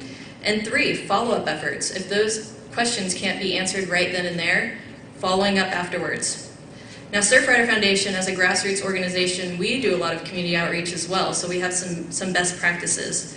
I have to emphasize constant correspondence and updates through various communications channels. For instance, Surfrider Foundation, we have a blog, and now we've gone to podcast. People like to listen to their news now. We started with Facebook, social media, then it was Instagram, and now it's like TikTok and Snapchat, I think. So you have to evolve and use various channels. Proactively reach out to the community groups that are engaged. If you know someone is interested in a certain subject and an issue comes up, proactively reach out to them. Be nimble and very responsive to community concerns, and do not be immediately dismissive of arguments. I think that's where community members get enraged. And don't fail to address articulated concerns. So this is, I would like to thank our current CEP members for their time and efforts. This is a complicated, multifaceted issue that needs attention to several details, including permanent federal storage plan with consent-based siting effort. And we are really concerned with that consent-based siting, how you generate consent on the other side of where it will be stored permanently. And I think this effort can inform how that is done well in those communities. The transportation plan, the on-site safety measures, those are all huge issues that we're facing in our community. All these issues require community engagement, discussion, transparency, and constant communication on various channels. So thank you for your time. Thank you very much. Next speaker is Ray Lutz.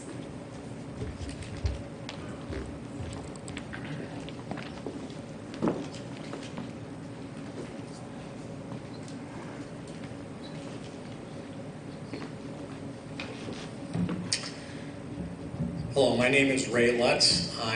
That's L-U-T-Z. And I'm with Citizens Oversight, actually founded back in 2006.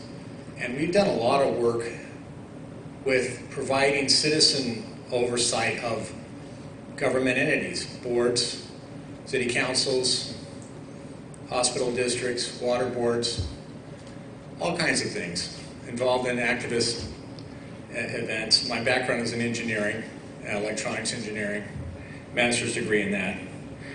And one of my interests has been the new San Onofre nuclear plant, which I've been involved in for a very long time. And most especially right when the emergency happened and they had the failure of the steam generators. So if you're wondering why the community is particularly engaged in this nuclear plant, it's because we've had these big mistakes. And it wasn't an earthquake or a tsunami or a terrorist attack. This was an engineering mistake by the company. They could not get the design right when they replaced the steam generators. So what makes you think it can operate in an emergency correctly either? What makes you think they can do the right thing with the spent fuel? Of course, the public knows that it's very hard to put much trust in them. So basically, I view this a little bit differently than what you've heard and my respect to everyone concerned. The people on the board, they do the best job that they can under the circumstances. David Victor does a great job within the bounds that he's allowed to conduct. But this is an organization, this is a board which is contrived from the beginning to be an organ of Edison, the operator. It is not independent. They pick and choose who's going to be on it. Sometimes they boot people off that they don't like. Outspoken people that are taken out. Or their life is made miserable being on the board. And so they leave. It is not a very good cross-section of the community. It does not include very many activists at all. There isn't activists represented or even really talked to about the agenda or many other things that occur. So we view at Citizens Oversight, we have the view that the public is responsible for our government. It's our job to oversee everything.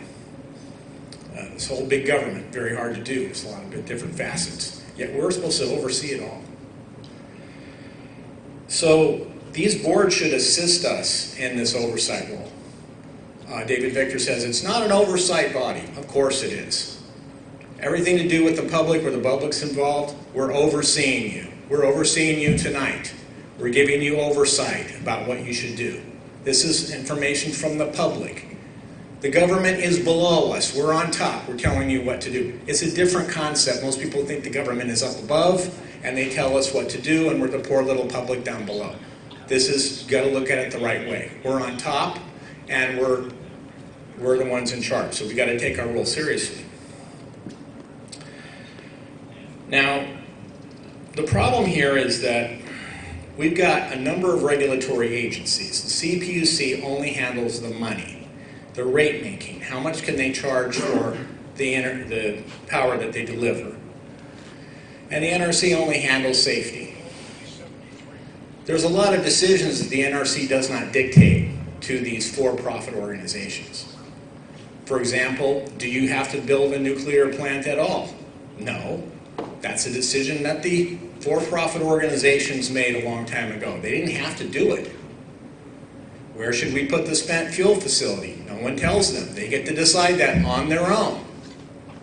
Decisions that will have implications to the community for thousands of years potentially are being made by an organization that has a horizon of the next quarterly report. So there's a big gap in between what the NRC does and what the CPUC does. Huge cavernous gap with no oversight at all. And we're entrusting these for-profit investor-owned utilities to make the best decisions possible. Now we have this organization, the Community Engagement Panel, which is designed to not provide any oversight, designed to be just a public relations tool of the utility. It doesn't reach decisions, it can't provide advice, it's very inept. It can't have any power going out to try to get things from the government in terms of laws changed and other things. Sure, David Victor can go up and say, I'm the chairman, but I have to speak for myself because we can't reach any decisions on this board. This board can't ever decide anything. Now that's pretty bad. We have also a different model up the coast, which is the Diablo Canyon Independent Safety Committee, which was set up not by the utility but through a settlement process of the CPUC. And so they're not as much of a conflict of interest there. So I was comparing these, and I'll give you this paper when I get a chance to finish it. But basically, we can look at independence. Is the CEP independent? Absolutely not.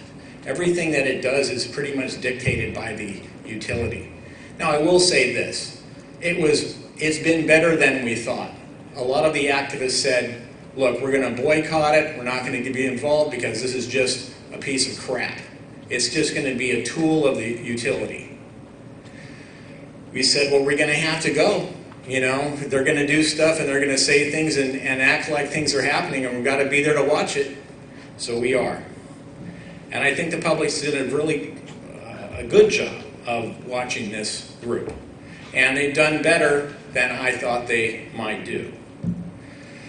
But are they independent? No. The CEP is not independent. The people are selected by the utilities. Some were kicked off because they were too outspoken on the board. The utility sets the agenda. There's no mechanism for the public to help set the agenda for what they do, except maybe say, gee, David, can you put this on? There's not a real mechanism. There's just whether or not they want to do it. The board meets in private sometimes. They go happy-go-lucky and have meals in the back somewhere. It took us a while to even get water provided for the public. Several hours of meeting and no water. Finally, some people were bringing it anyway. Diablo Canyon has excellent independence because they're set up separately from the utility. They have the ability to actually dig in and hire other experts, get other points of view, be able to question the utility when they come in a rigorous way. It's something that you don't get out of these volunteers from the community who came in knowing nothing about nuclear stuff and falling into line and expecting the utility was telling them exactly what was the case.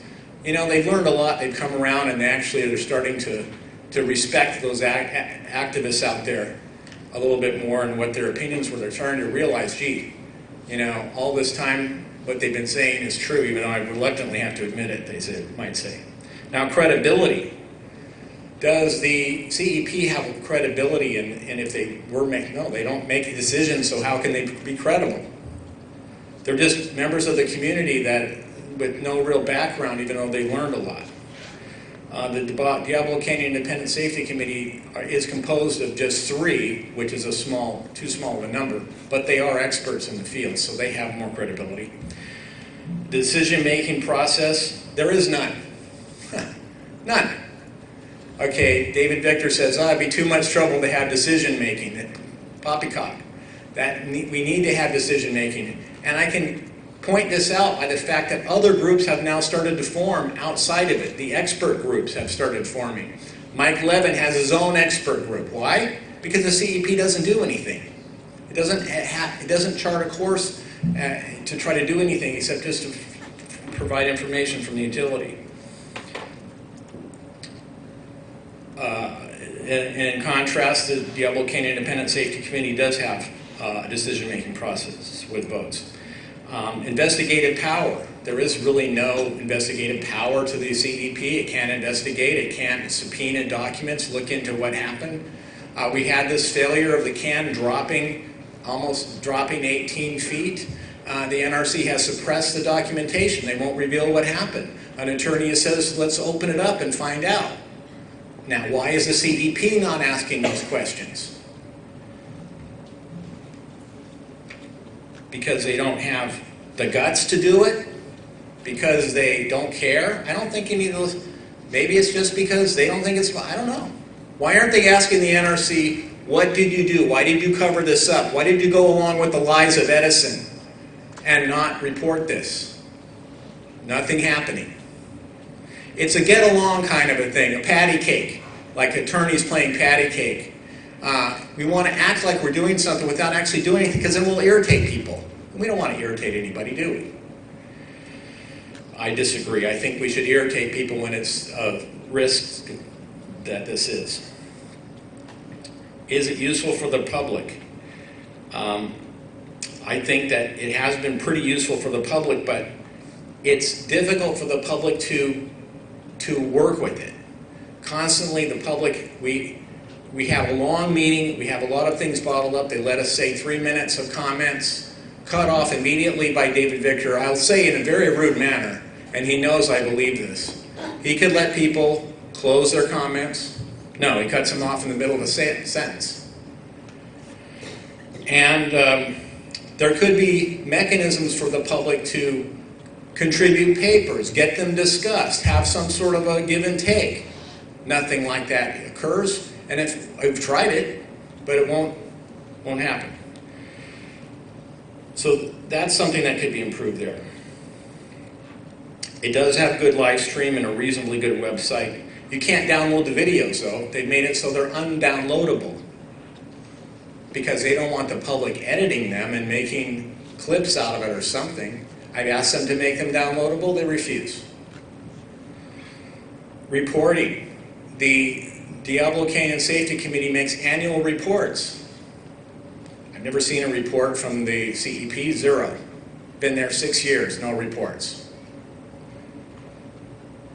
Bottom line is that the CEP is largely theater with small opportunities for the public to be effective. It does not reach decisions or offer advice. It cannot investigate. It has no real power. It is a PR arm of Edison. The Diablo Canyon Safety Committee is more substantial with decision-making power. It can reach positions and hire consultants and can investigate and has real power. That's the kind of thing we need. We need something with real power that the public can use to provide the oversight that they need to provide. The model of the CEP should be avoided if at all possible. Do not use the CEP as the best practice, even though the people in it will say that it is. Of course, they're going to look at it that way because that's their, they've been in it, and they're kind of constrained by the constraints of what it is. And within that, I think they've done a pretty good job within the constraints. Independence is key. Now, how to select these people, I didn't really, that are on it. We've got to get more of a cross-section, I think this has been mentioned, of the activists and people that are really quite knowledgeable about nuclear technology, that have been involved in it for years and years and years. Take them in, embrace and cherish.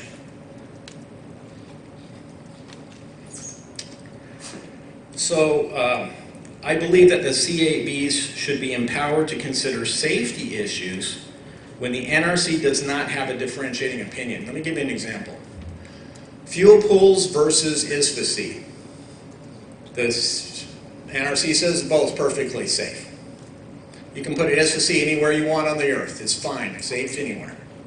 Not really, not when you're sticking it right next to the ocean. That has a different level of safety in the minds of the public. So when an NRC is not differentiating in safety concerns, I think that these bodies should be able to, and they haven't been able to, because they say, oh, well, that's a safety concern, so the NRC would do that. Now, do I think that having it independent would dilute it or make it so that it would be ineffective? David Victor says, no, we got to have it run by the utility or it's not going to be effective in getting information. I completely disagree. Utilities are going to be there, they're going to have their point of view, they're going to be setting it no matter how the thing is run, even if it's run independently. So I think that somehow we've got to get this out from under the wing of the utility and put back in more control of the public rather than as a tool of the utility. And I'll be sending in a detailed list of my remarks. Thank you very much. Thank you. The next speaker is Dan Stetson. I don't have any remarks, thank you. Thank you. Madge Torres.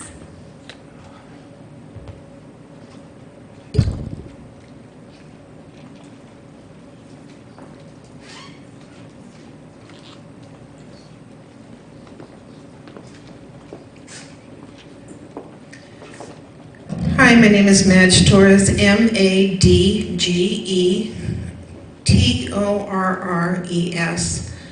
I'm with Citizens Oversight. I'm going to talk about the flaws of the current community engagement panel. The time that is given to the speakers that come from the community is so limited that it's an insult to the diligent work that these volunteers put into saving my life. And so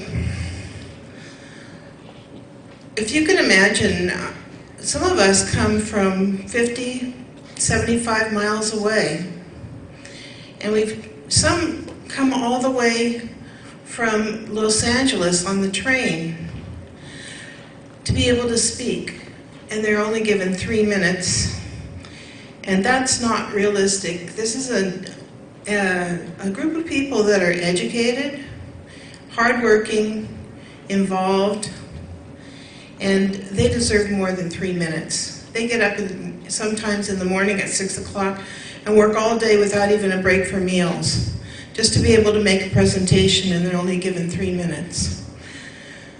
The armed police that are at our community engagement panels must be there to intimidate us, but we have never made any threats. We never use any bad language. The language that was used at the last NRC meeting a week ago was an aberration. We're just retired hippies and some nerds. There's no reason to have an armed guard for every 10 of us. When we go in there, the place is completely littered with armed police officers. For what? That's stupid. Those people make a lot of money in overtime, but that's coming out of somebody's pocket. And if it's coming out of Southern California Edison, then that just means that they're going to raise my rates again.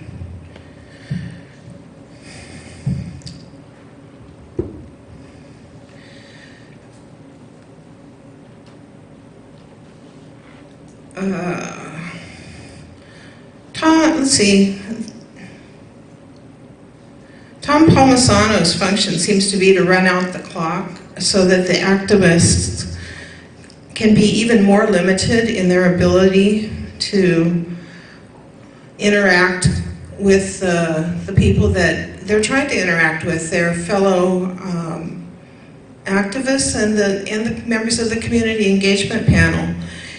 The makeup of the community engagement panel certainly is a problem. There was a Board of Supervisors member that never, ever came to any meetings, ever. And he was given a space at the table when that could have been filled by one of us, somebody who cares enough to show up. And the one person that I saw that was active was removed. She would ask questions of Tom Palmisano, And she would say, and she finally said, when are these people's questions going to be addressed? You never address any of the things they bring up. And then she was gone. So we're not allowed to delegate our time. So Tom Palmisano just drones on forever when he could make a succinct presentation, just so that we have no opportunity to make a thorough presentation, which would be possible if we were given a decent amount of time, or if we were able to delegate our time, which is kind of a workaround that shouldn't have to be necessary. And then the fine, this is maybe nothing to do with community engagement panel, but it just really just kind of shows what the whole mindset of NRC is, and it's really distressing because you are our recourse. And the fine that was given to Southern California Edison was so minuscule, and the justification that was given was, well, the canister, it would have been really a bigger fine, but the canister didn't happen to drop that time. And that was a ridiculous statement, because if somebody does everything wrong, all the way to the point where they didn't even engage the safety straps, they just left them on the ground, and they're given a tiny, tiny fine when the damage that would have been done, although they deny it, would have been substantial. If it didn't amount in a leak, it certainly would have meant that the entire cam would have been unretrievable. And for them to just say, well, it didn't happen to go wrong that time, so we're going to give them a small fine. It would have been way bigger if only it had slipped off the edge.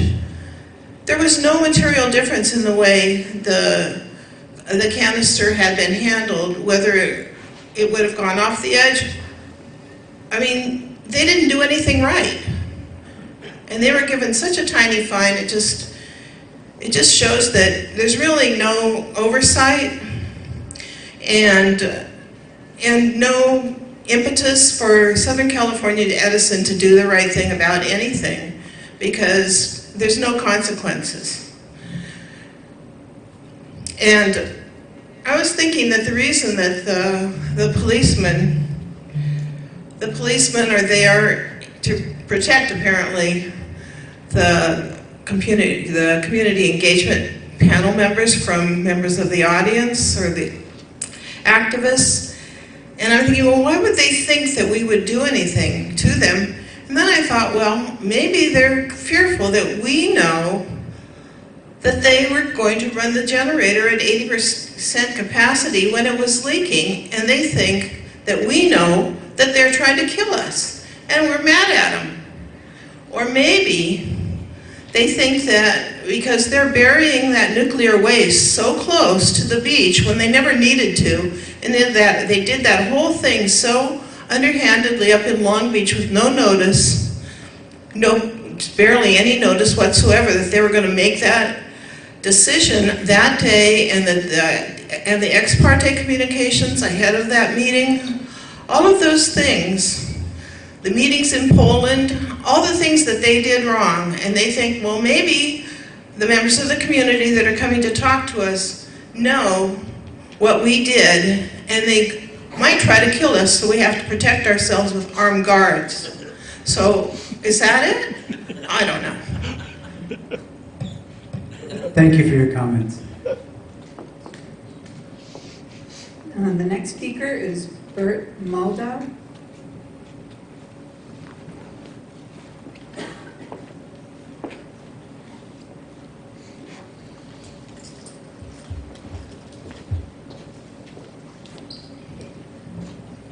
I received notification of this meeting at 3:35 this afternoon.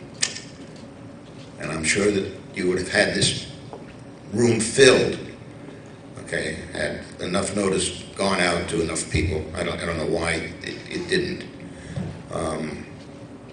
I'd like to sort of represent the position of my mayor. I'm from Laguna Woods, And it was the first community that basically took a position on the nuclear waste storage.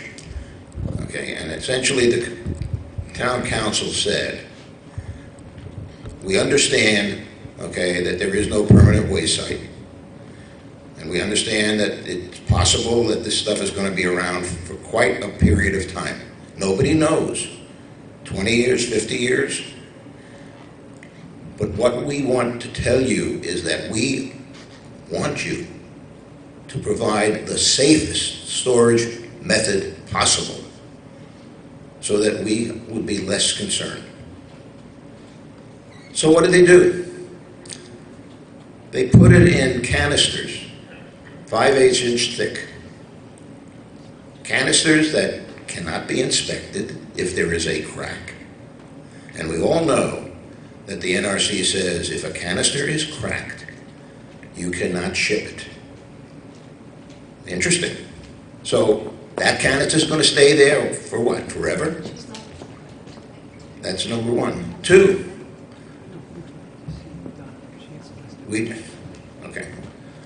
besides being cracked, we know that it can't be inspected. If it is cracked, it can't be repaired. Is this safe? Can't detect the crack? Can't repair it if it is cracked? It's going to stay on site forever? Oh no, well, what we'll do is we can repackage it. But how are you going to repackage it?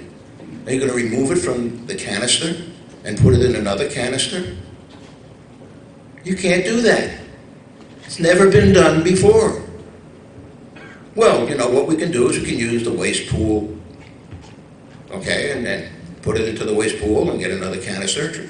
No, there isn't going to be a waste pool around because part of the decommissioning process says we're going to destroy those waste pools. Well, lots of luck. You're going to have hundreds of canisters. They're not hundreds, but over 100 canisters sitting there. Maybe 1, 2, or 3 are cracked. And what are you going to do? They're going to start leaking. Oh, well, that's all right. Nothing serious is going to happen. Oh, maybe a little cancer here, a little cancer there. Okay? And then, of course, let's put it only 100 feet from the ocean. How many people know that in 1908, I did some research. 1908, there were 4 tropical storms that hit the southern coast of California. And of course, now that we're facing the thing called climate change, who knows what's going to be within the next 10, 15, or 20 years with regard to the southern coast of California. These are all possibilities. Now, my mayor's going to tell you that, you know, she's never equipped to sit on a CEP. She's a politician. But she just doesn't have the technical know-how. And she'll tell you, you know, what you got to put on that committee is people that are technically aware and competent of the problem, not politicians. I think Ray really hit the nail on the head. And great job. So if you're going to do something, don't form a CEP that is made up of a bunch of politicians who know nothing about the technical aspects of the problem, and respect what these towns in this area are saying about what's happening here. They're saying, we want the safest possible storage mechanisms possible. And I tell you right now, we don't have them. Because we've asked about how are you going to transfer something from a cracked canister into another canister. What are you going to do about this? We're not getting answers to these questions. What are you going to do if water fills one of those concrete cylinders? You have no outlet for that water. There are a number of questions that have been asked time and again and have never been answered. Thank you. Thank you for your comments. Next speaker is Ted Quinn. Oh, okay, thank you, sir. Jeff Steinmetz.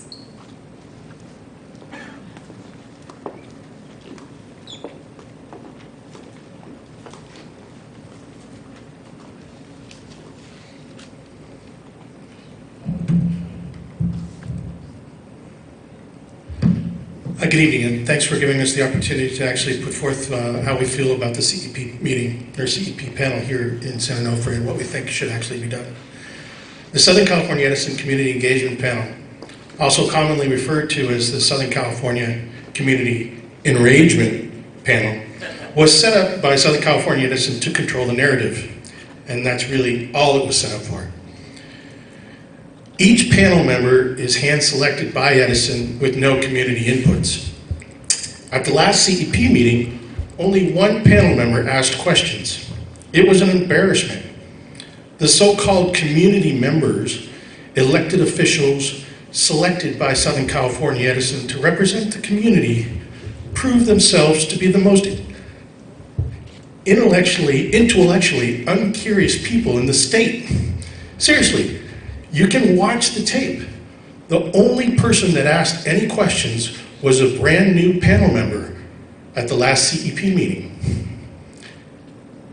How do you actually have a panel where only one person is asking any questions? And they were going over some really important stuff. Trust me, it wasn't because Southern California Edison did such a thorough job of presenting the information. Not in the least. Their content was filled with lies of omissions and blatant lies.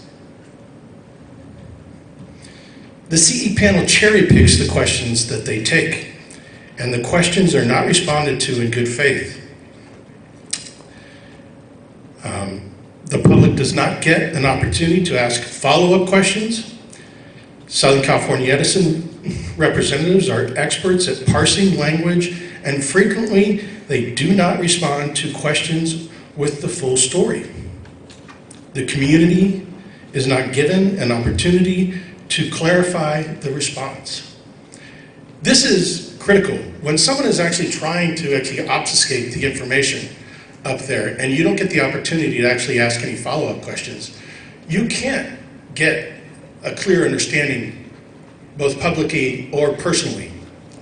And this is set up by design by the CEP panel. David Victor is especially effective at this.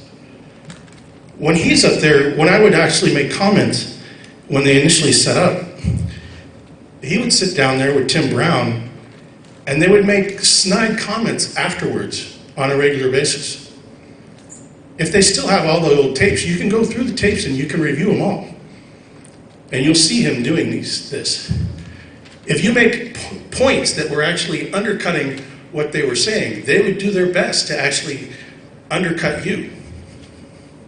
This is standard practice on the CEP panel here by Southern California Edison. And it should stop.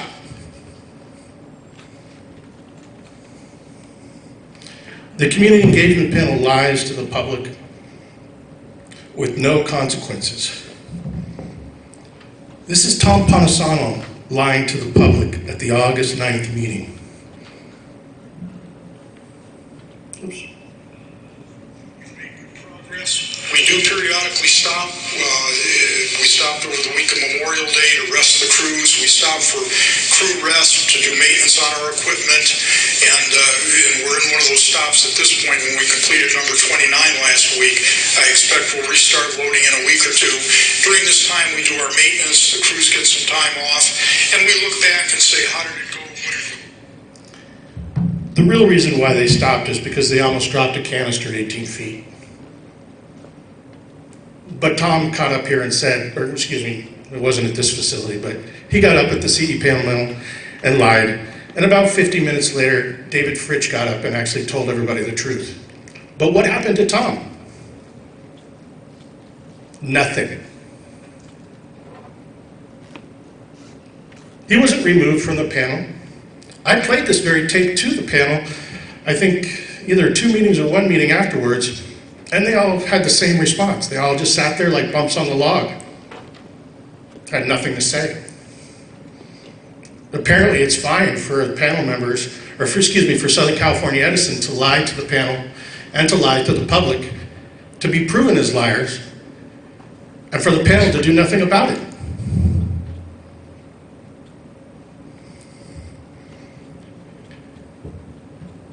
The Diablo Canyon Group is a much better model although I agree it should not be a panel that has political appointees. Southern California Edison, PG&E, and SDG&E are very powerful entities in the state. They're so powerful, they recently got the okay from the state legislature to burn people alive and then just bill the ratepayers more to cover the lawsuits. While this is not a federal issue, it is the status of things here in California. Now, Southern California Edison, PG&E, they can burn people right out of their homes and destroy entire communities and just raise the rates to cover the lawsuits. It's a disgrace.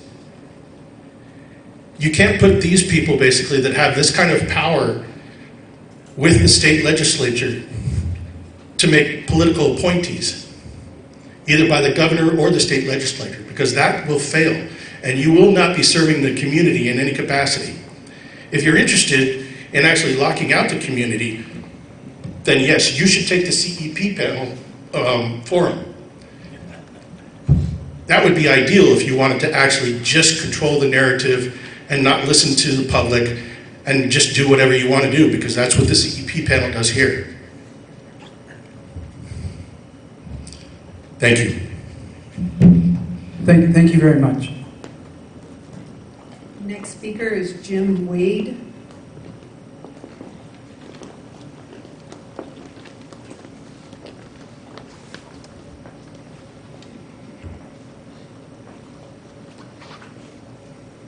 Yes, you had that correct, Jim Wade. I hadn't planned on speaking tonight, but 10 minutes is nice. I don't know really where to start, but maybe when I was 14 and went to my first surfing trip down in San Onofre. Now it's become kind of a popular worldwide place, and I just thought I didn't really know much about nuclear power, and I thought government would keep us safe. And at some point, I moved down to San Clemente because it's one of the. I've been around the world 3 times, and San Clemente is one of the nicest areas in the world, and. But not now. So I rented out a room to a person that worked at the plant. He had a 2-year contract, and after a few months went by, I asked him, how is it working there? And he told me, it's very unsafe to work there. It really scares me. I can't wait for my 2-year contract to be up, and I'm out of there. And I just thought, maybe he's exaggerating, because I know that our government and Edison and NRC and Coastal Commission would protect us, so I didn't think much about it. So when was it, 7 years ago, the plant got shut down, and I was really happy. Actually, tears came to my eyes. And I thought, oh, great. And then about 4 years later, I'd heard that none of the I get mixed opinions, but hardly any of the nuclear waste had been moved. And I thought, this is odd. So then I started being more active and coming to a lot of meetings over the last 3 years.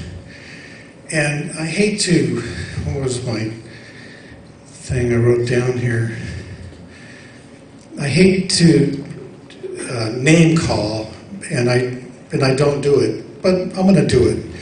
And what I've seen over the last 3 years is a comical circus.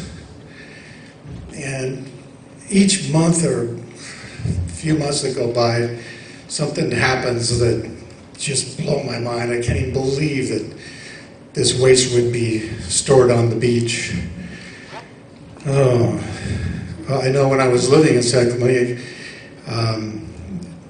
there were some evacuation plans that didn't make sense to me, and there were some advice of taking potassium iodine. Make sure you have it in your medicine cabinet. But anyway, this public speaking is really man's number one fear. So there was a speaker at San Clemente City Hall about 6 months ago. And he was talking, his whole topic was about earthquakes. Nothing to do with San Onofre, and I don't really know why he was there, but I asked him at the end of the talk, I said, if they knew then what they know now, would they have been able to build the plant? And he said, absolutely not. And I just, oh, that's interesting.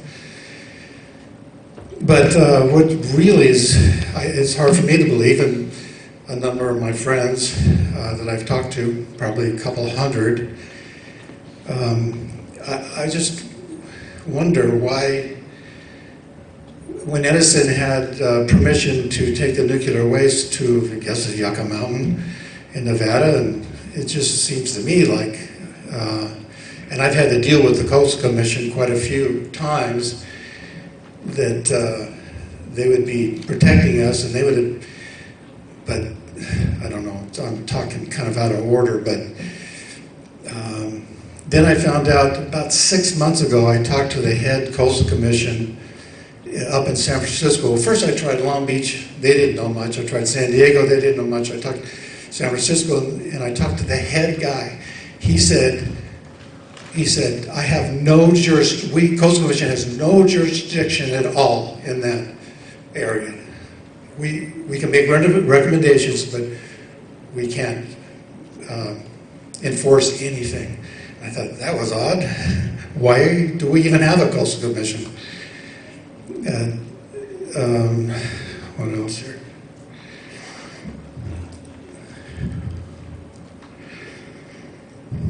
So I would think that, I think the newspapers and the other news media really dropped the ball back in whenever it was, 1970 or something. I don't know when Nevada decided they won't take the waste. Why did they let them continue to make waste when they didn't have a place to put it? And then I found out this is the case all around the world, really. But I would think that they should have been finding a place to take it immediately, working on that right away.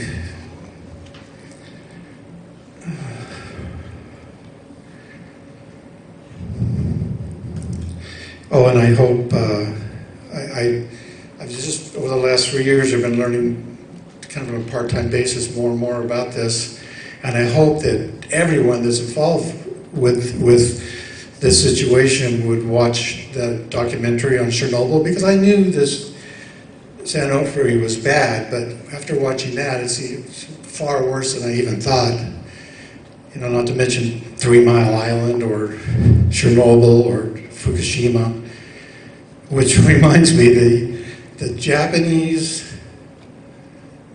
I don't know what he's called, president, he when Fukushima happened, I don't really know the whole story, but I talked to some people that met him, and he got pretty much kicked out of being the, I forgot what it's called, president or whatever, and he came here and thought this whole songs thing was just ridiculous. It's really risky. I know he made some public statements about that. Oh, back to watching Chernobyl, and I hope it would be nice if everyone involved would take a walk down on the beach down there, and just to see it and feel it and see how wonderful it is. And it's, you know, pretty pristine, one of the few pristine areas, you know, south of San Francisco, all the way down to San Diego. A little bit about the canisters, or a lot about the canisters. Again, I'm not a technician or anything, but what I've gathered is it's really risky. You know, I'm sure the heat inside of these are 300 to 400 degrees all the time, and they have to be continually cooled, and it's cooled with air that comes through the double walls, and it's salt air. Salt deteriorates. It's really scary. And like the one gentleman pointed out, the tropical storm that was around 1908, I was reading about that, and that wiped out quite a bit of the coastline. It would just really ruin that area. I saw some pictures of what it did in Long Beach, just destroyed many, many homes.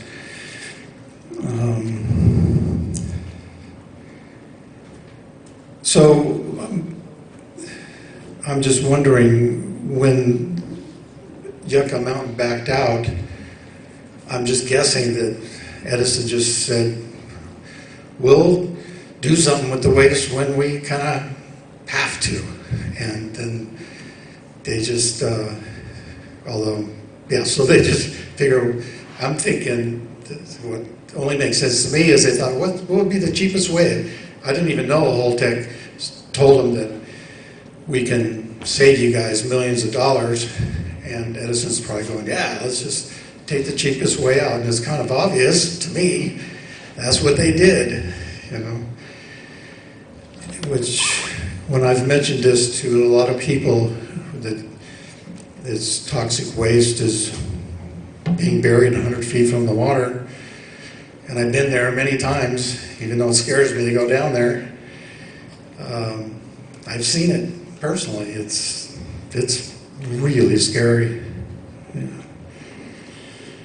But so in the last 3 years, I hear a lot of people. David Victor, he was on the first panel that I was going to, and nothing's changed over the last 3 years at all. I hear him say, "Yeah, we need to move this waste," but I never hear any specifics ever. I just think people need to search for an area and, for the greater good, find a place. Or I understand that. A lot of people say we just cannot move this stuff. Has to go back to the reactors and go back underwater and put it in safer containers, and then it can be moved. Well, I understand that's not possible. Is my time getting up? So yeah, I never like interrupting anyone, but unfortunately your 10 minutes is up. I just wanted to make sure, I'm starting to get sensitive because we're past 8 o'clock and I know we still have some additional speakers, but did you have any comments that you wanted to put on the record regarding the CEP or cabs in particular? Just any passing thoughts on that before we move on to the next sure. speaker? I've been going to this for 3 years. There's a lot of money spent on all these meetings. There's never anything specific. There's never any forward movement. That's about it. All right, well, thank you. I appreciate it. Next speaker, Judy Jones.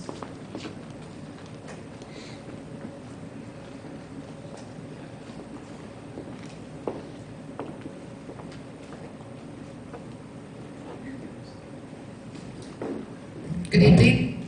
Let's see. I'm Judy Jones of San Clemente, and I'm a frequent attendee of CEP meetings and even NRC meetings for probably more than a decade.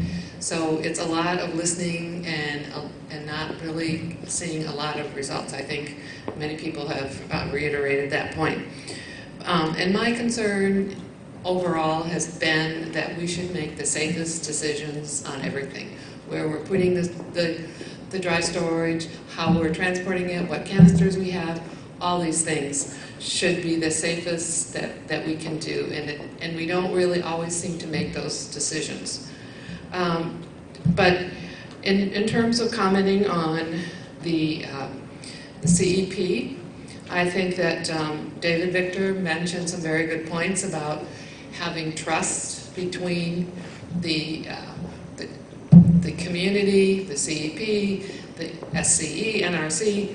There's a lot of work to be done on building up trust, and I think that we maybe do have some possibilities of working towards that. Maybe even David Victor has now, and he seems to trust me more, but whatever. So first of all, I think that the CEP should be more of an independent entity, and I think that Gene Stone and Ray Lutz made some very good points about that. I happen to have attended a Diablo Canyon Independent Safety Commission meeting. The three gentlemen there were very well educated in nuclear engineering, and they had conversations, they had interaction with the audience, they would respond to your questions as you were mentioning them. So it was very dynamic and open. Not a big audience, which maybe isn't as exciting as our CEP meetings, but I do think that they had some very good process and way to be independent and not be beholden to the Diablo Canyon PG&E people. And another thing, I do think that community leaders should be involved in our CEP. I'm not sure that we have the right way to involve them, but it's very important that our cities, our school boards, our county governments, our other stakeholders, and probably a few more activists and other organizations would be a good idea to be there. But I do think that these people did not get elected to those positions. They have because of their nuclear energy background and expertise. So they really do need some training, and it should be an independent training. They should not just get a tour of San Onofre and be told some things by Southern California Edison and go ahead. I happen to be a very long-term member of the League of Women Voters, and it's my understanding from some people who remember some of those things that when nuclear energy became an energy source, the League of Women Voters worked with some government groups to have nuclear energy 101 training. And maybe we need to revive that and have an independent group do something like that. So that's really my second point, is educating whoever the panelists are. And in general, I think that we don't want to have a panel that is run by the utilities. We do want some independent people, and we do want something that has some teeth in it, that they're able to do something and not just discuss. Plus, I think one other little item that may be going to the League of Women Voters meetings, and that they are always having meals and tea and various things throughout my life. Being a little bit considerate of your audience, and as someone else mentioned, we had to protest in order to get water. I think that a little snack would go a long way in making the people in the group feel that they're appreciated and are being hospitable.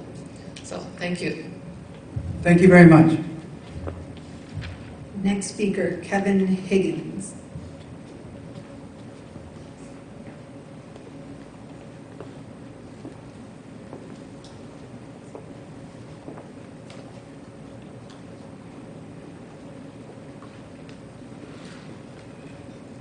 Hello, my name's Kevin Higgins. I'm all the way from Temecula. I wasn't going to speak tonight, but there's certain things that have never been answered at any of these meetings. I've probably come to, I'd say, 15, 20 of these meetings, and one is the evacuation plan. These canisters leak. Nothing's ever been discussed on the time frame that the citizens have to evacuate. If you look at the 5 freeway, there's no way you can evacuate. So how long do we have? That's one of the big questions I've always wanted to know. The other question is, what's stored? What exactly radiation is stored? Nothing's ever been said at any of these meetings. It's like, these are the canisters, this is where they're buried. It's by the ocean, it is a risk, but at the same time, it's not that big of a risk, so why are the citizens worried? Never anything's been discussed about that. The other thing is I drove by in January of 2012, and I saw steam coming out of it. At one of the meetings, the NRC panel, I would think it was over in the school district over in San Juan Capistrano, they said that radiation leaked enough, was a milk carton, that's about all that leaked.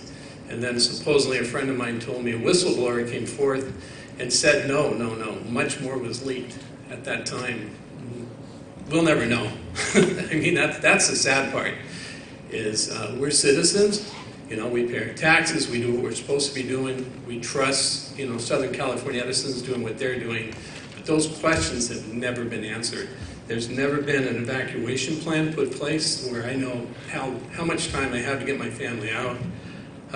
What type of radiation's in these canisters? How deadly is it if it does get in the body? How long does it take to affect the body?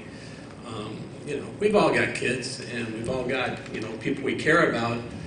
If these questions are never answered, then it puts me in a situation where I don't trust the NRC, I don't trust Southern California Edison, I don't trust anything that you guys are doing, because, you know, these questions should be answered. Sorry. Anyway, and the other thing is why is there not another panel that represents the citizens? Like, for example, experts on our side. When I come to these meetings, I just watch, you know, people such as yourself, and you guys are experts, and I appreciate it, and I absolutely think, hey, you know what, you guys are doing what you can, but somehow or another, there's no truth. It seems as though everything is disregarded. Like, for example, when this first all started happening, I went to a meeting down in Escondido, and a Southern California representative said to the panel, to the city council members down at Escondido, I will drive down here with iodine pills if that leaks or something's wrong there. And I got them in my trunk, and I'll pass them out to you guys. I was thinking to myself, well, that's kind of selfish. What about the citizens? You're just going to pass them out to a bunch of people that you know because they said they want them first? I didn't think it was going to do anything anyway. The other question I have is that if we're such a sophisticated, incredible, you know, United States is the most powerful country in the world, how come Fukushima has canisters that are so sophisticated over ours? And why are we trying to do this with 8.4 million people, surrounding area?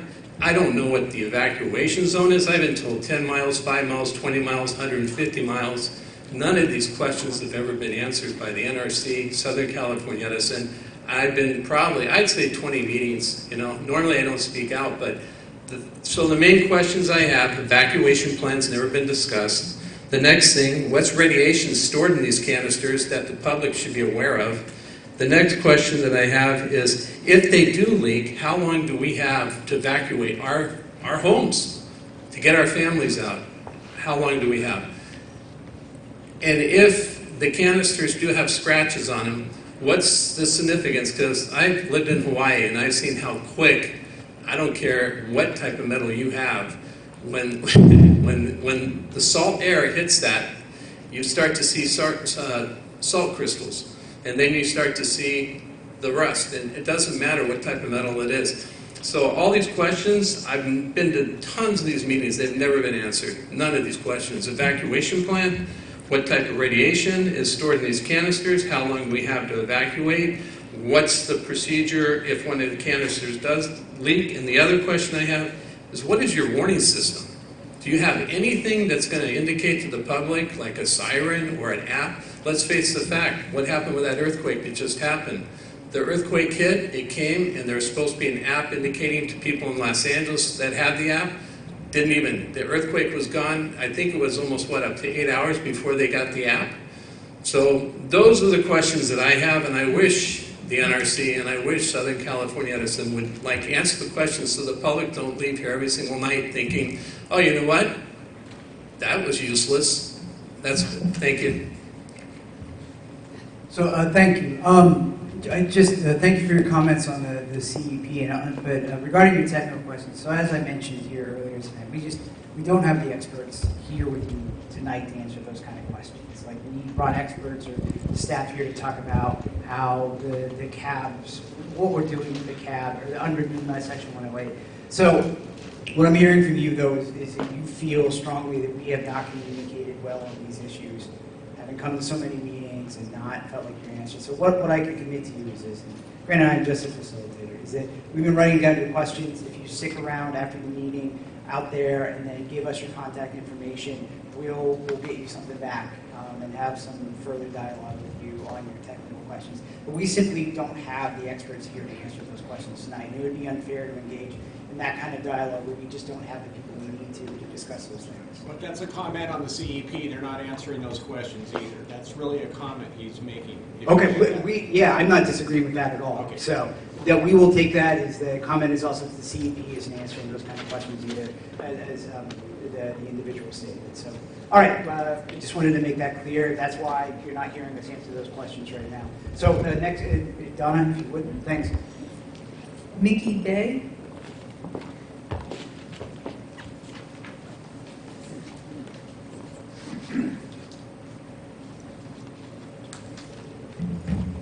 Hi, thank you so much for giving me some opportunity to talk today. My name is Miki Bay. I am from Japan. English is my second language, so it'll be a little bit messy, but I will try my best. Do you remember Fukushima? Nuclear triple meltdown? It happened 8.5 years ago. There are so many people in Japan, they are starting to forget about the Fukushima, and TEPCO and government, and also major media, they are trying to cover up Fukushima because Fukushima is still leaking. And TEPCO doesn't know how to deal with contaminated soil and also contaminated water. I wish I could go back to March 11, 2011, 8.5 years ago. Japan was a beautiful country, but after nuclear meltdown, everything has been changed. Right now at the Fukushima Daiichi site, there are so many huge tanks. And I heard recently there are 1,110,000 tanks. These tanks are huge, probably maybe half size of this room. And more than over 1 million tanks are covered with Fukushima Daiichi site. And TEPCO was announced recently that they don't have enough space to put the tanks by the end of this year. Also around Fukushima, there are no more space by the 2023. So beautiful Fukushima are covered with contaminated soil and contaminated tanks. And still, can you imagine 50,000 people were not able to go back to their home? They lost their home, family, and friend.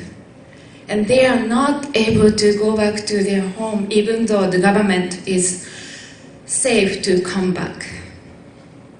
And also every day, 4,000 workers at the Fukushima site, they are working under the horrible condition. Japanese government and TEPCO and now major media, they have been telling Japanese people lie. They said nuclear power is a safe, cheap, future energy, but it's not after Fukushima accident. And then now the government is trying to cut the compensation to the people who wants to evacuate or who are already evacuated because we're going to have Olympics next year. So they are trying to cover up and trying to bring back people to Fukushima site. And they even have a part of Olympics in Fukushima. It's unbelievable. Now, Fukushima is covered with huge contaminated bags, tons of contaminated bags, and also tanks. And TEPCO doesn't know how to deal with these contaminated tanks, and they are eventually going to dump the contaminated water into the ocean, our ocean. And I have a really good friend. Her name is Yukiko Kamea. Her house was 1.2 kilometers from Fukushima Daiichi. When the meltdown happened, the government told her to evacuate. She thought she can come back to her home. So she only grabbed $30 because she thought she can come back. But after nuclear accident, she has been evacuating to Tokyo. She said twice so far she was able to go back to her house with her full bodysuit. And last time I saw her 2 years ago, 2 summers ago, in front of Prime Minister Abe Shinzo's residential area. There are protests every Friday night from 6 to 8. She comes to protest every Friday because she said she doesn't want to give up for our future, for our children. And last time she saw her, she held my hands and with a tear, she told me, please let what happened to her to the world. Because she doesn't want anyone to have the same experience that she had in Fukushima. So I know you guys are trying to your best, but I don't want to see same things happen here, beautiful California. So I hope you really listen to our voice. Thank you. Thank you very much. Okay, so just a little check on where we are right now. So it's about a little close to 8:30. So we have to be out there tonight by 9. Okay. The reason for that being, as was explained to me, is that the staff here tonight, hold the mic closer, sorry, has to come in and clean up, and they don't get paid after a certain hour, and I don't want to make the staff here have to stay longer to clean this place up after you get my point. And I explained myself well, but really we have to be out by 9. So we have 30 minutes left, up to 30 minutes left. So I'm going to now go to, we've exhausted our list. Does anyone who has not spoken like to speak? Going once, going twice. So, all right. Anyone who has spoken would like to say something more. So we have 1, 2. All right. So we're going to go in the order in which you originally spoke. So we'll go first to you and then to you. Okay?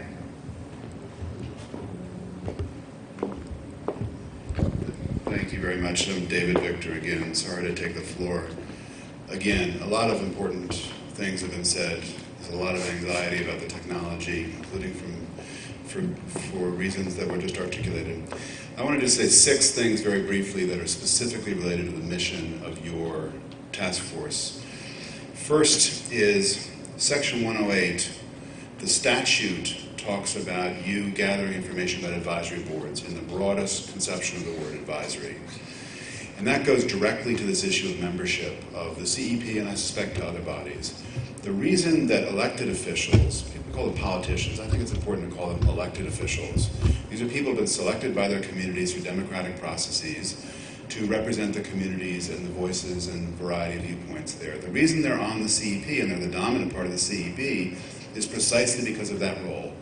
It is not because they're experts. In fact, if we had a whole expert-driven process, then that would defeat the purpose. The purpose in the advisory and engagement mode is to engage with the public and people who are particularly well positioned to do that, and that is why elected officials play such a central role.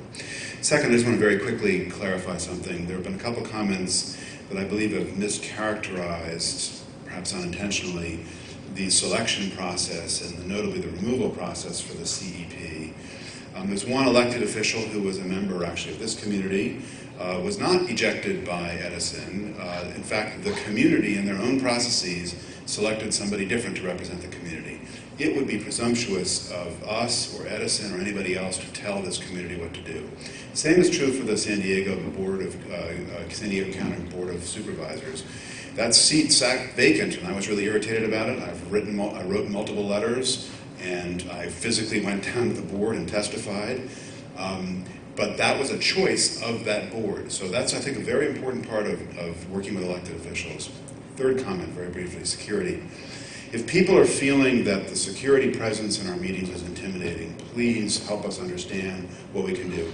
I am frankly uneasy that in this day and we have to have public meetings in ways that have uniformed officers, just like I'm uneasy that I have to walk through a metal detector to go into some schools and so on. That's life in dealing with public meetings, and I think it would be irresponsible of us, given everything else going on in society, to do anything different. There are 2 uniformed officers at these meetings, and so, but please, if there's something that's going on with that we need to somehow handle better, that would be helpful to know. I will say that one time, a member of the public who's not here tonight did in fact rush an NRC official, and I stood between that member of the public and the NRC official until the uniformed officer came over. So it has been in fact the case that every once in a while a deterrent is needed, and that is how deterrence works. Fourth, very briefly, pejorative comments. Look, I get that there's a wide range of views, and there are a lot of emotional elements, and Ray Lutz and I will agree to respect each other enormously and to disagree on a lot of things, and that's the nature of the process here. I do think it is unhelpful to make comments like the group of CEP members is the most intellectually uncurious people in the state, or that these companies have some authorization to incinerate people, and a variety of other comments like that. We need less kind of Machiavelli and a little more Mr. Rogers in this whole process, and I think that would really help us help build trust. And I think a lot of people are working on that, but there's a small group that is not, and I think we need to frankly call that out, because that's not helpful to the process. And where we've said inappropriate things, I once apologized in public because I swore at the end of a really hard meeting, and I apologize again for, as my 7-year-old, well, I won't repeat it, but there's a lot of tensions and a lot of stress associated with this, and so if folks are saying things that are inflaming people, then we got to find a way to tone it down. Fifth of the 6 things I want to say very briefly is the Diablo Safety Committee. I've been up there to testify to them. They invited me up to testify. That's an independent oversight body. It has a statutory obligation, settlement obligation. It has compensated members. It has a staff. It has a very specific set of mandates around safety, including not quite investigative potentials, but in essence investigative potentials, because that's what they were designed to do. But engagement and advisory roles, as construed in your statute, are different. And so I think it's really important that we keep the mission in mind as we think about what the best practices are, because there are a lot of best practices that vary by mission. Sixth, the last comment about answering questions. I am concerned that we continue to hear about topics like the scratching of the canisters, the evacuation zone, the questions around sea level rise, not because we shouldn't keep hearing the questions and keep figuring out how to answer those questions and provide more information, but the claim that those questions have never been addressed or have never been answered is not correct. And this is an area where we all need to do better, including the CEP and including the licensee. But I would urge the NRC, as they engage with the substantive fallout of meetings like this, or aftermath, or whatever, fallout's probably the wrong word, particularly the wrong word in this context, that as they engage with the substantive follow-on for meetings like this, that they help the licensees and the local panels that you're working with understand the questions that people think that haven't been answered, because you don't know, you've arrived here and then you're going to go to Toledo next or whatever. And actually, I think the record of these panels has to be tested against whether in fact it's being responsive to these questions. And I think you will see, as you look closely at what we've done, that we have done that in spades. Thank you. Thank you very much.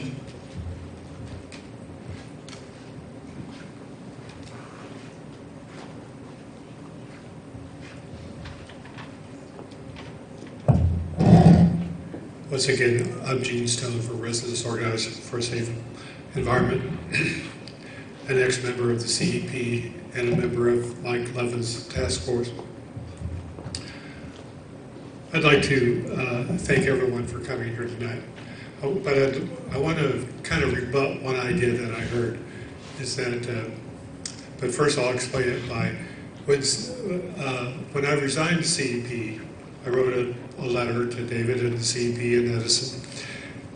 And the people from Diablo Canyon saw that letter and they called me up.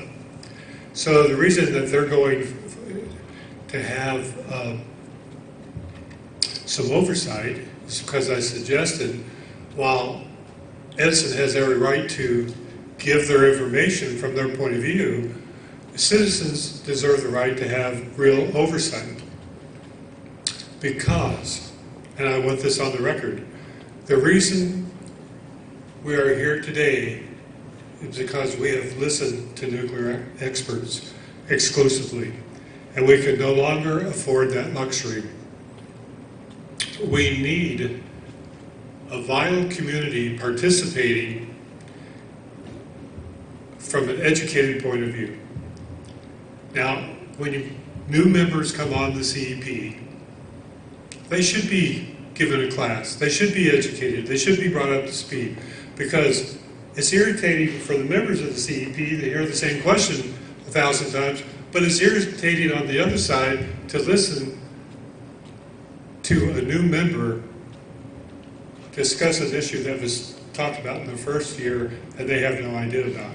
So bringing people up to speed is an imperative, I believe, for going forward in the future. But we cannot also accept panels that are only made up of nuclear experts, because I repeat, we are where we are today because we've listened to nuclear experts. Thank you very much. Thank you for those additional comments. So, would anyone else like to speak tonight? Okay, make sure I'm not missing anybody. Stand up if you do.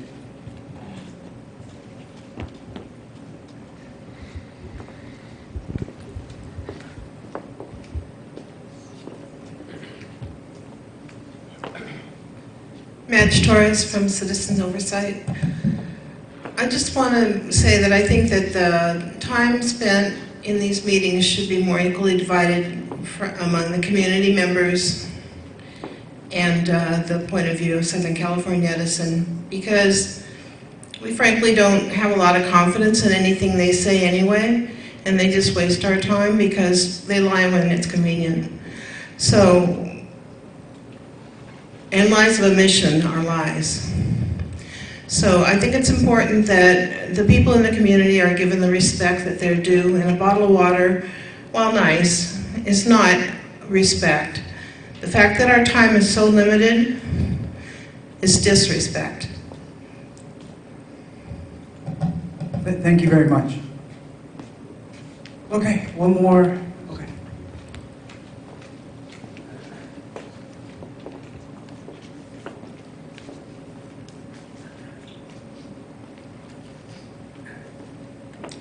Ray Lutz with Citizens Oversight. I did miss that one point. That training point was a very good one that I did mention, meant to say, and I didn't mention it. The people there, and David Victor's right, it's proper to have people that are representatives of, they're elected into those positions to represent their community. And that's fine to have that representation there. For delivering information to the community, that's fine. But for getting information from the community, it doesn't work so well.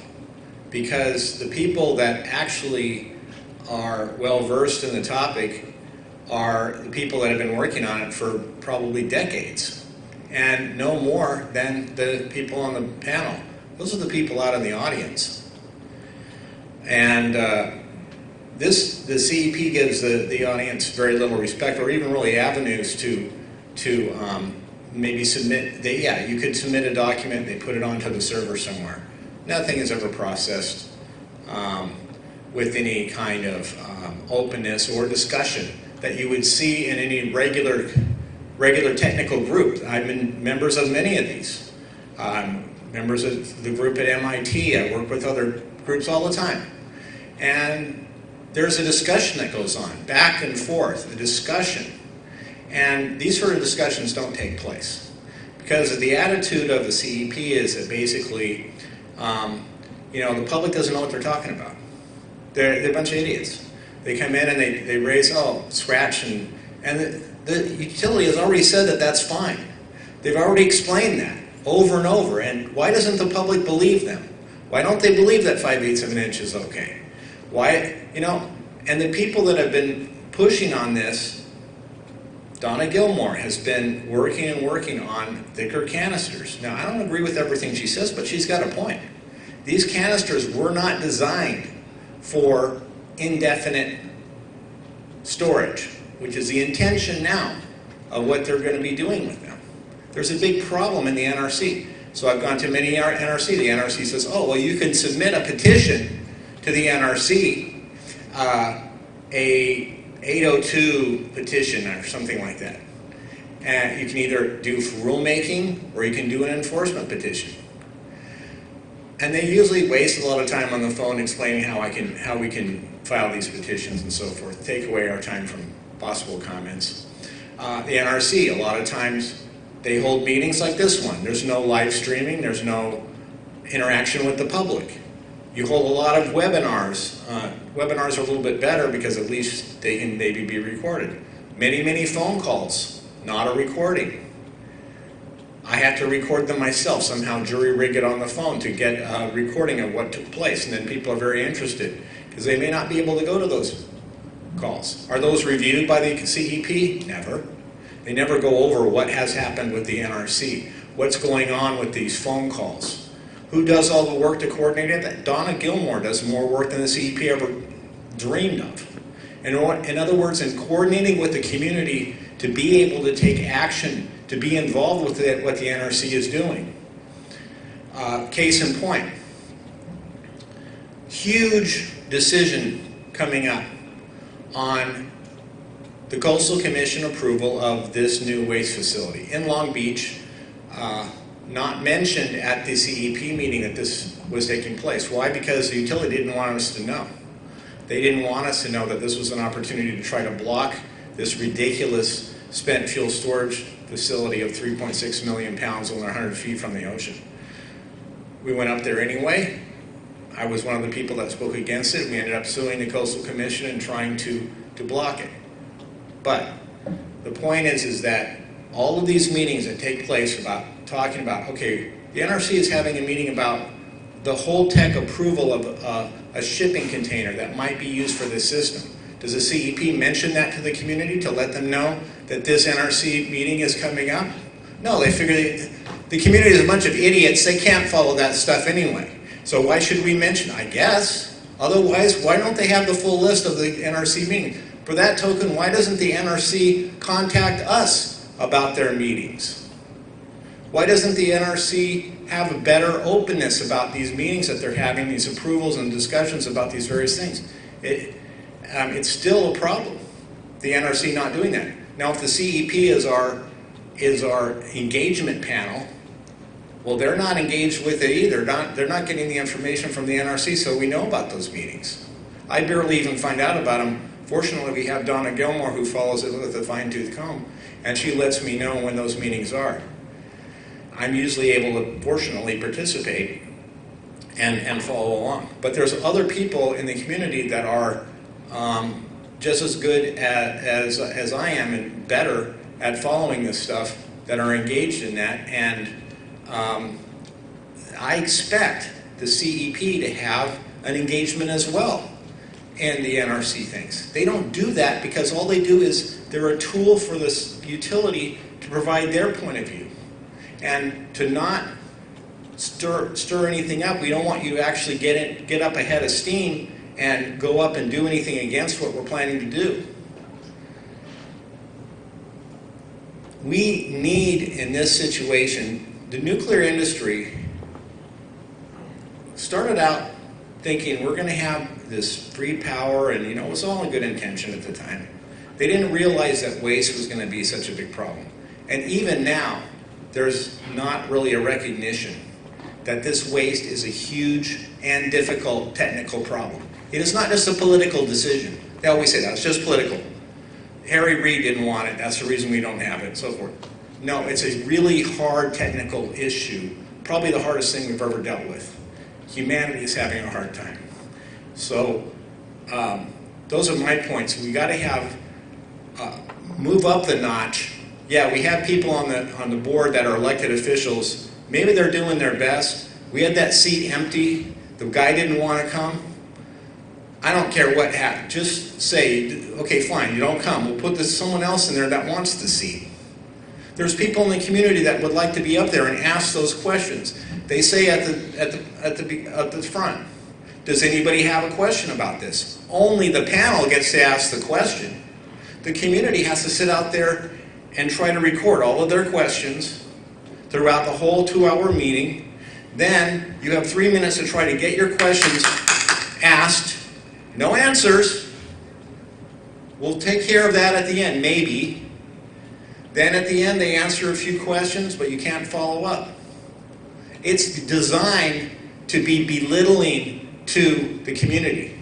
It's designed to empower Edison and to belittle the community. This is why it is the wrong model to use. We've got to get the community to be empowered. We've got to get the CEP to be following what the NRC is doing. Say to the community, look, we know you're interested. Here are the meetings coming up with the NRC. Did the CEP announce this meeting? Maybe they did, this one, because it's right here. But those phone calls never happen. I don't even know how I can get on the list. I'm somebody that I'm interested to be on the NRC list. There isn't such a thing. The NRC doesn't care about, again, going with the community. What they want to do is have the applicants come in and the NRC asks the applicants questions. They open it up to the community a little bit for questions, but just so they can check the box. You guys are here, you got to check your box, you got to file your report. But is anybody going to think about it? Are we going to get past what you're doing right now? You guys are trying to do your job. You've got a checkbox to fill up. You're done. You went to this community and you're listening. You're going to put it all in a record. Some people, is someone going to actually think about and compose this and put it together? That's the big question. Because it's a very hard question what you're trying to deal with, how to have these community panels work. Tricky, but I'll tell you this, don't just follow the model that you see here. You got to do it a different way. Thank you very much. Thank you. Okay, well, I think this will be our last speaker for tonight, and then we'll turn it back over to Bruce to close it out. Thanks. Ray, thank you for letting me speak about a note I made while you were speaking before. He says, did not listen at the last few CEP meetings. They explained the canisters, they explained how they dropped, they explained that for anyone who would listen, that was explained. And you said they didn't explain it. I went to the NRC website. It's on, nrc.gov. It lists meetings for every day of the month. It listed this very meeting. It has probably 5 or 6 other meetings at different sites. If you go to the NRC website, you will find what you're looking for. And for other people who are interested in what the community engagement panel does, the last subjects, what spent fuel's like, it's available on the songscommunity.com in simple language. You're not understanding my comments. Well, maybe I didn't, but I could find out the information that you seem to be asking on the NRC website and on the community engagement panel website. So thank you. Okay. Could you state your name for the record one more time, just for the transcription? My name is George Allen. Thank you very much. Okay, thank you. Okay. Before I turn it back over to Bruce in these closing minutes, I just want to thank everyone on behalf of Donna and myself personally in our role as facilitators. I mentioned to you our initial job of making sure that we protect your time and you really respected each other's time with the microphone and letting people speak. And so I just want to, on behalf of Donna and myself, thank you for that. It's made our lives a lot easier. And so with that, I'll turn it over to Bruce to close out the meeting. Thank you again. Well, I guess the first thing I would have to say the first thing I have to say is thank you for coming and providing your comments. We will be putting the report together for the Congress. We'll be taking into consideration everything we hear in all the meetings and compiling hopefully a report that the Congress will be able to use when they come back to their districts to inform people about best practices for citizens or community advisory groups. I just thought I'd summarize a few things I heard tonight. The first point I would make is that the local community is very engaged and attends many of the CEP meetings. Another comment was that the CEP should be more independent of SCE, the licensee. CEP membership should be more diverse, maybe with more activists and perhaps with less elected officials. The CEP, Southern California Edison, and NRC communications could be improved. Websites, newsletters, maybe there should be an annual report, and they should be better at answering questions. There was a suggestion that the CEP should be more like the DCISC, which is the Diablo Canyon Independent Safety Committee, which is allowed to invite its own experts and do certain things. But they are an entity from California. I've spoken with them and did some presentations, but they are appointed by, I think, the California Energy Commission. But don't quote me on that. I'm not really familiar with everything that goes on in California. But they're not, that's how they become in their job. It's the panel, three nuclear experts, and they're very good at what they do. The last comment I had that I think is important is there's the San Onofre CEP does provide some education and training on technical issues. Maybe this could be done by some outside groups. But it appears that there's lots of opportunity for topics on training topics that we could all do. And so with that, there's ample opportunity to educate the public a little bit more. So with that, I again thank you for your attendance. I will point out to you, we do have these little cards which are available, which have our email address, which is on this slide. It also has the contact information for providing comments. And so with that, the meeting, as we had in the slide, we will accept comments through November 15th. We will be publishing a Federal Register notice on that very soon, announcing that date, but you have some time to think about things and put your thoughts together. We look forward to getting your answers to the questionnaires, and we'll be collecting those and taking those into consideration also as we put together this report. So thank you very much, and have a safe trip home. Thank you, everyone.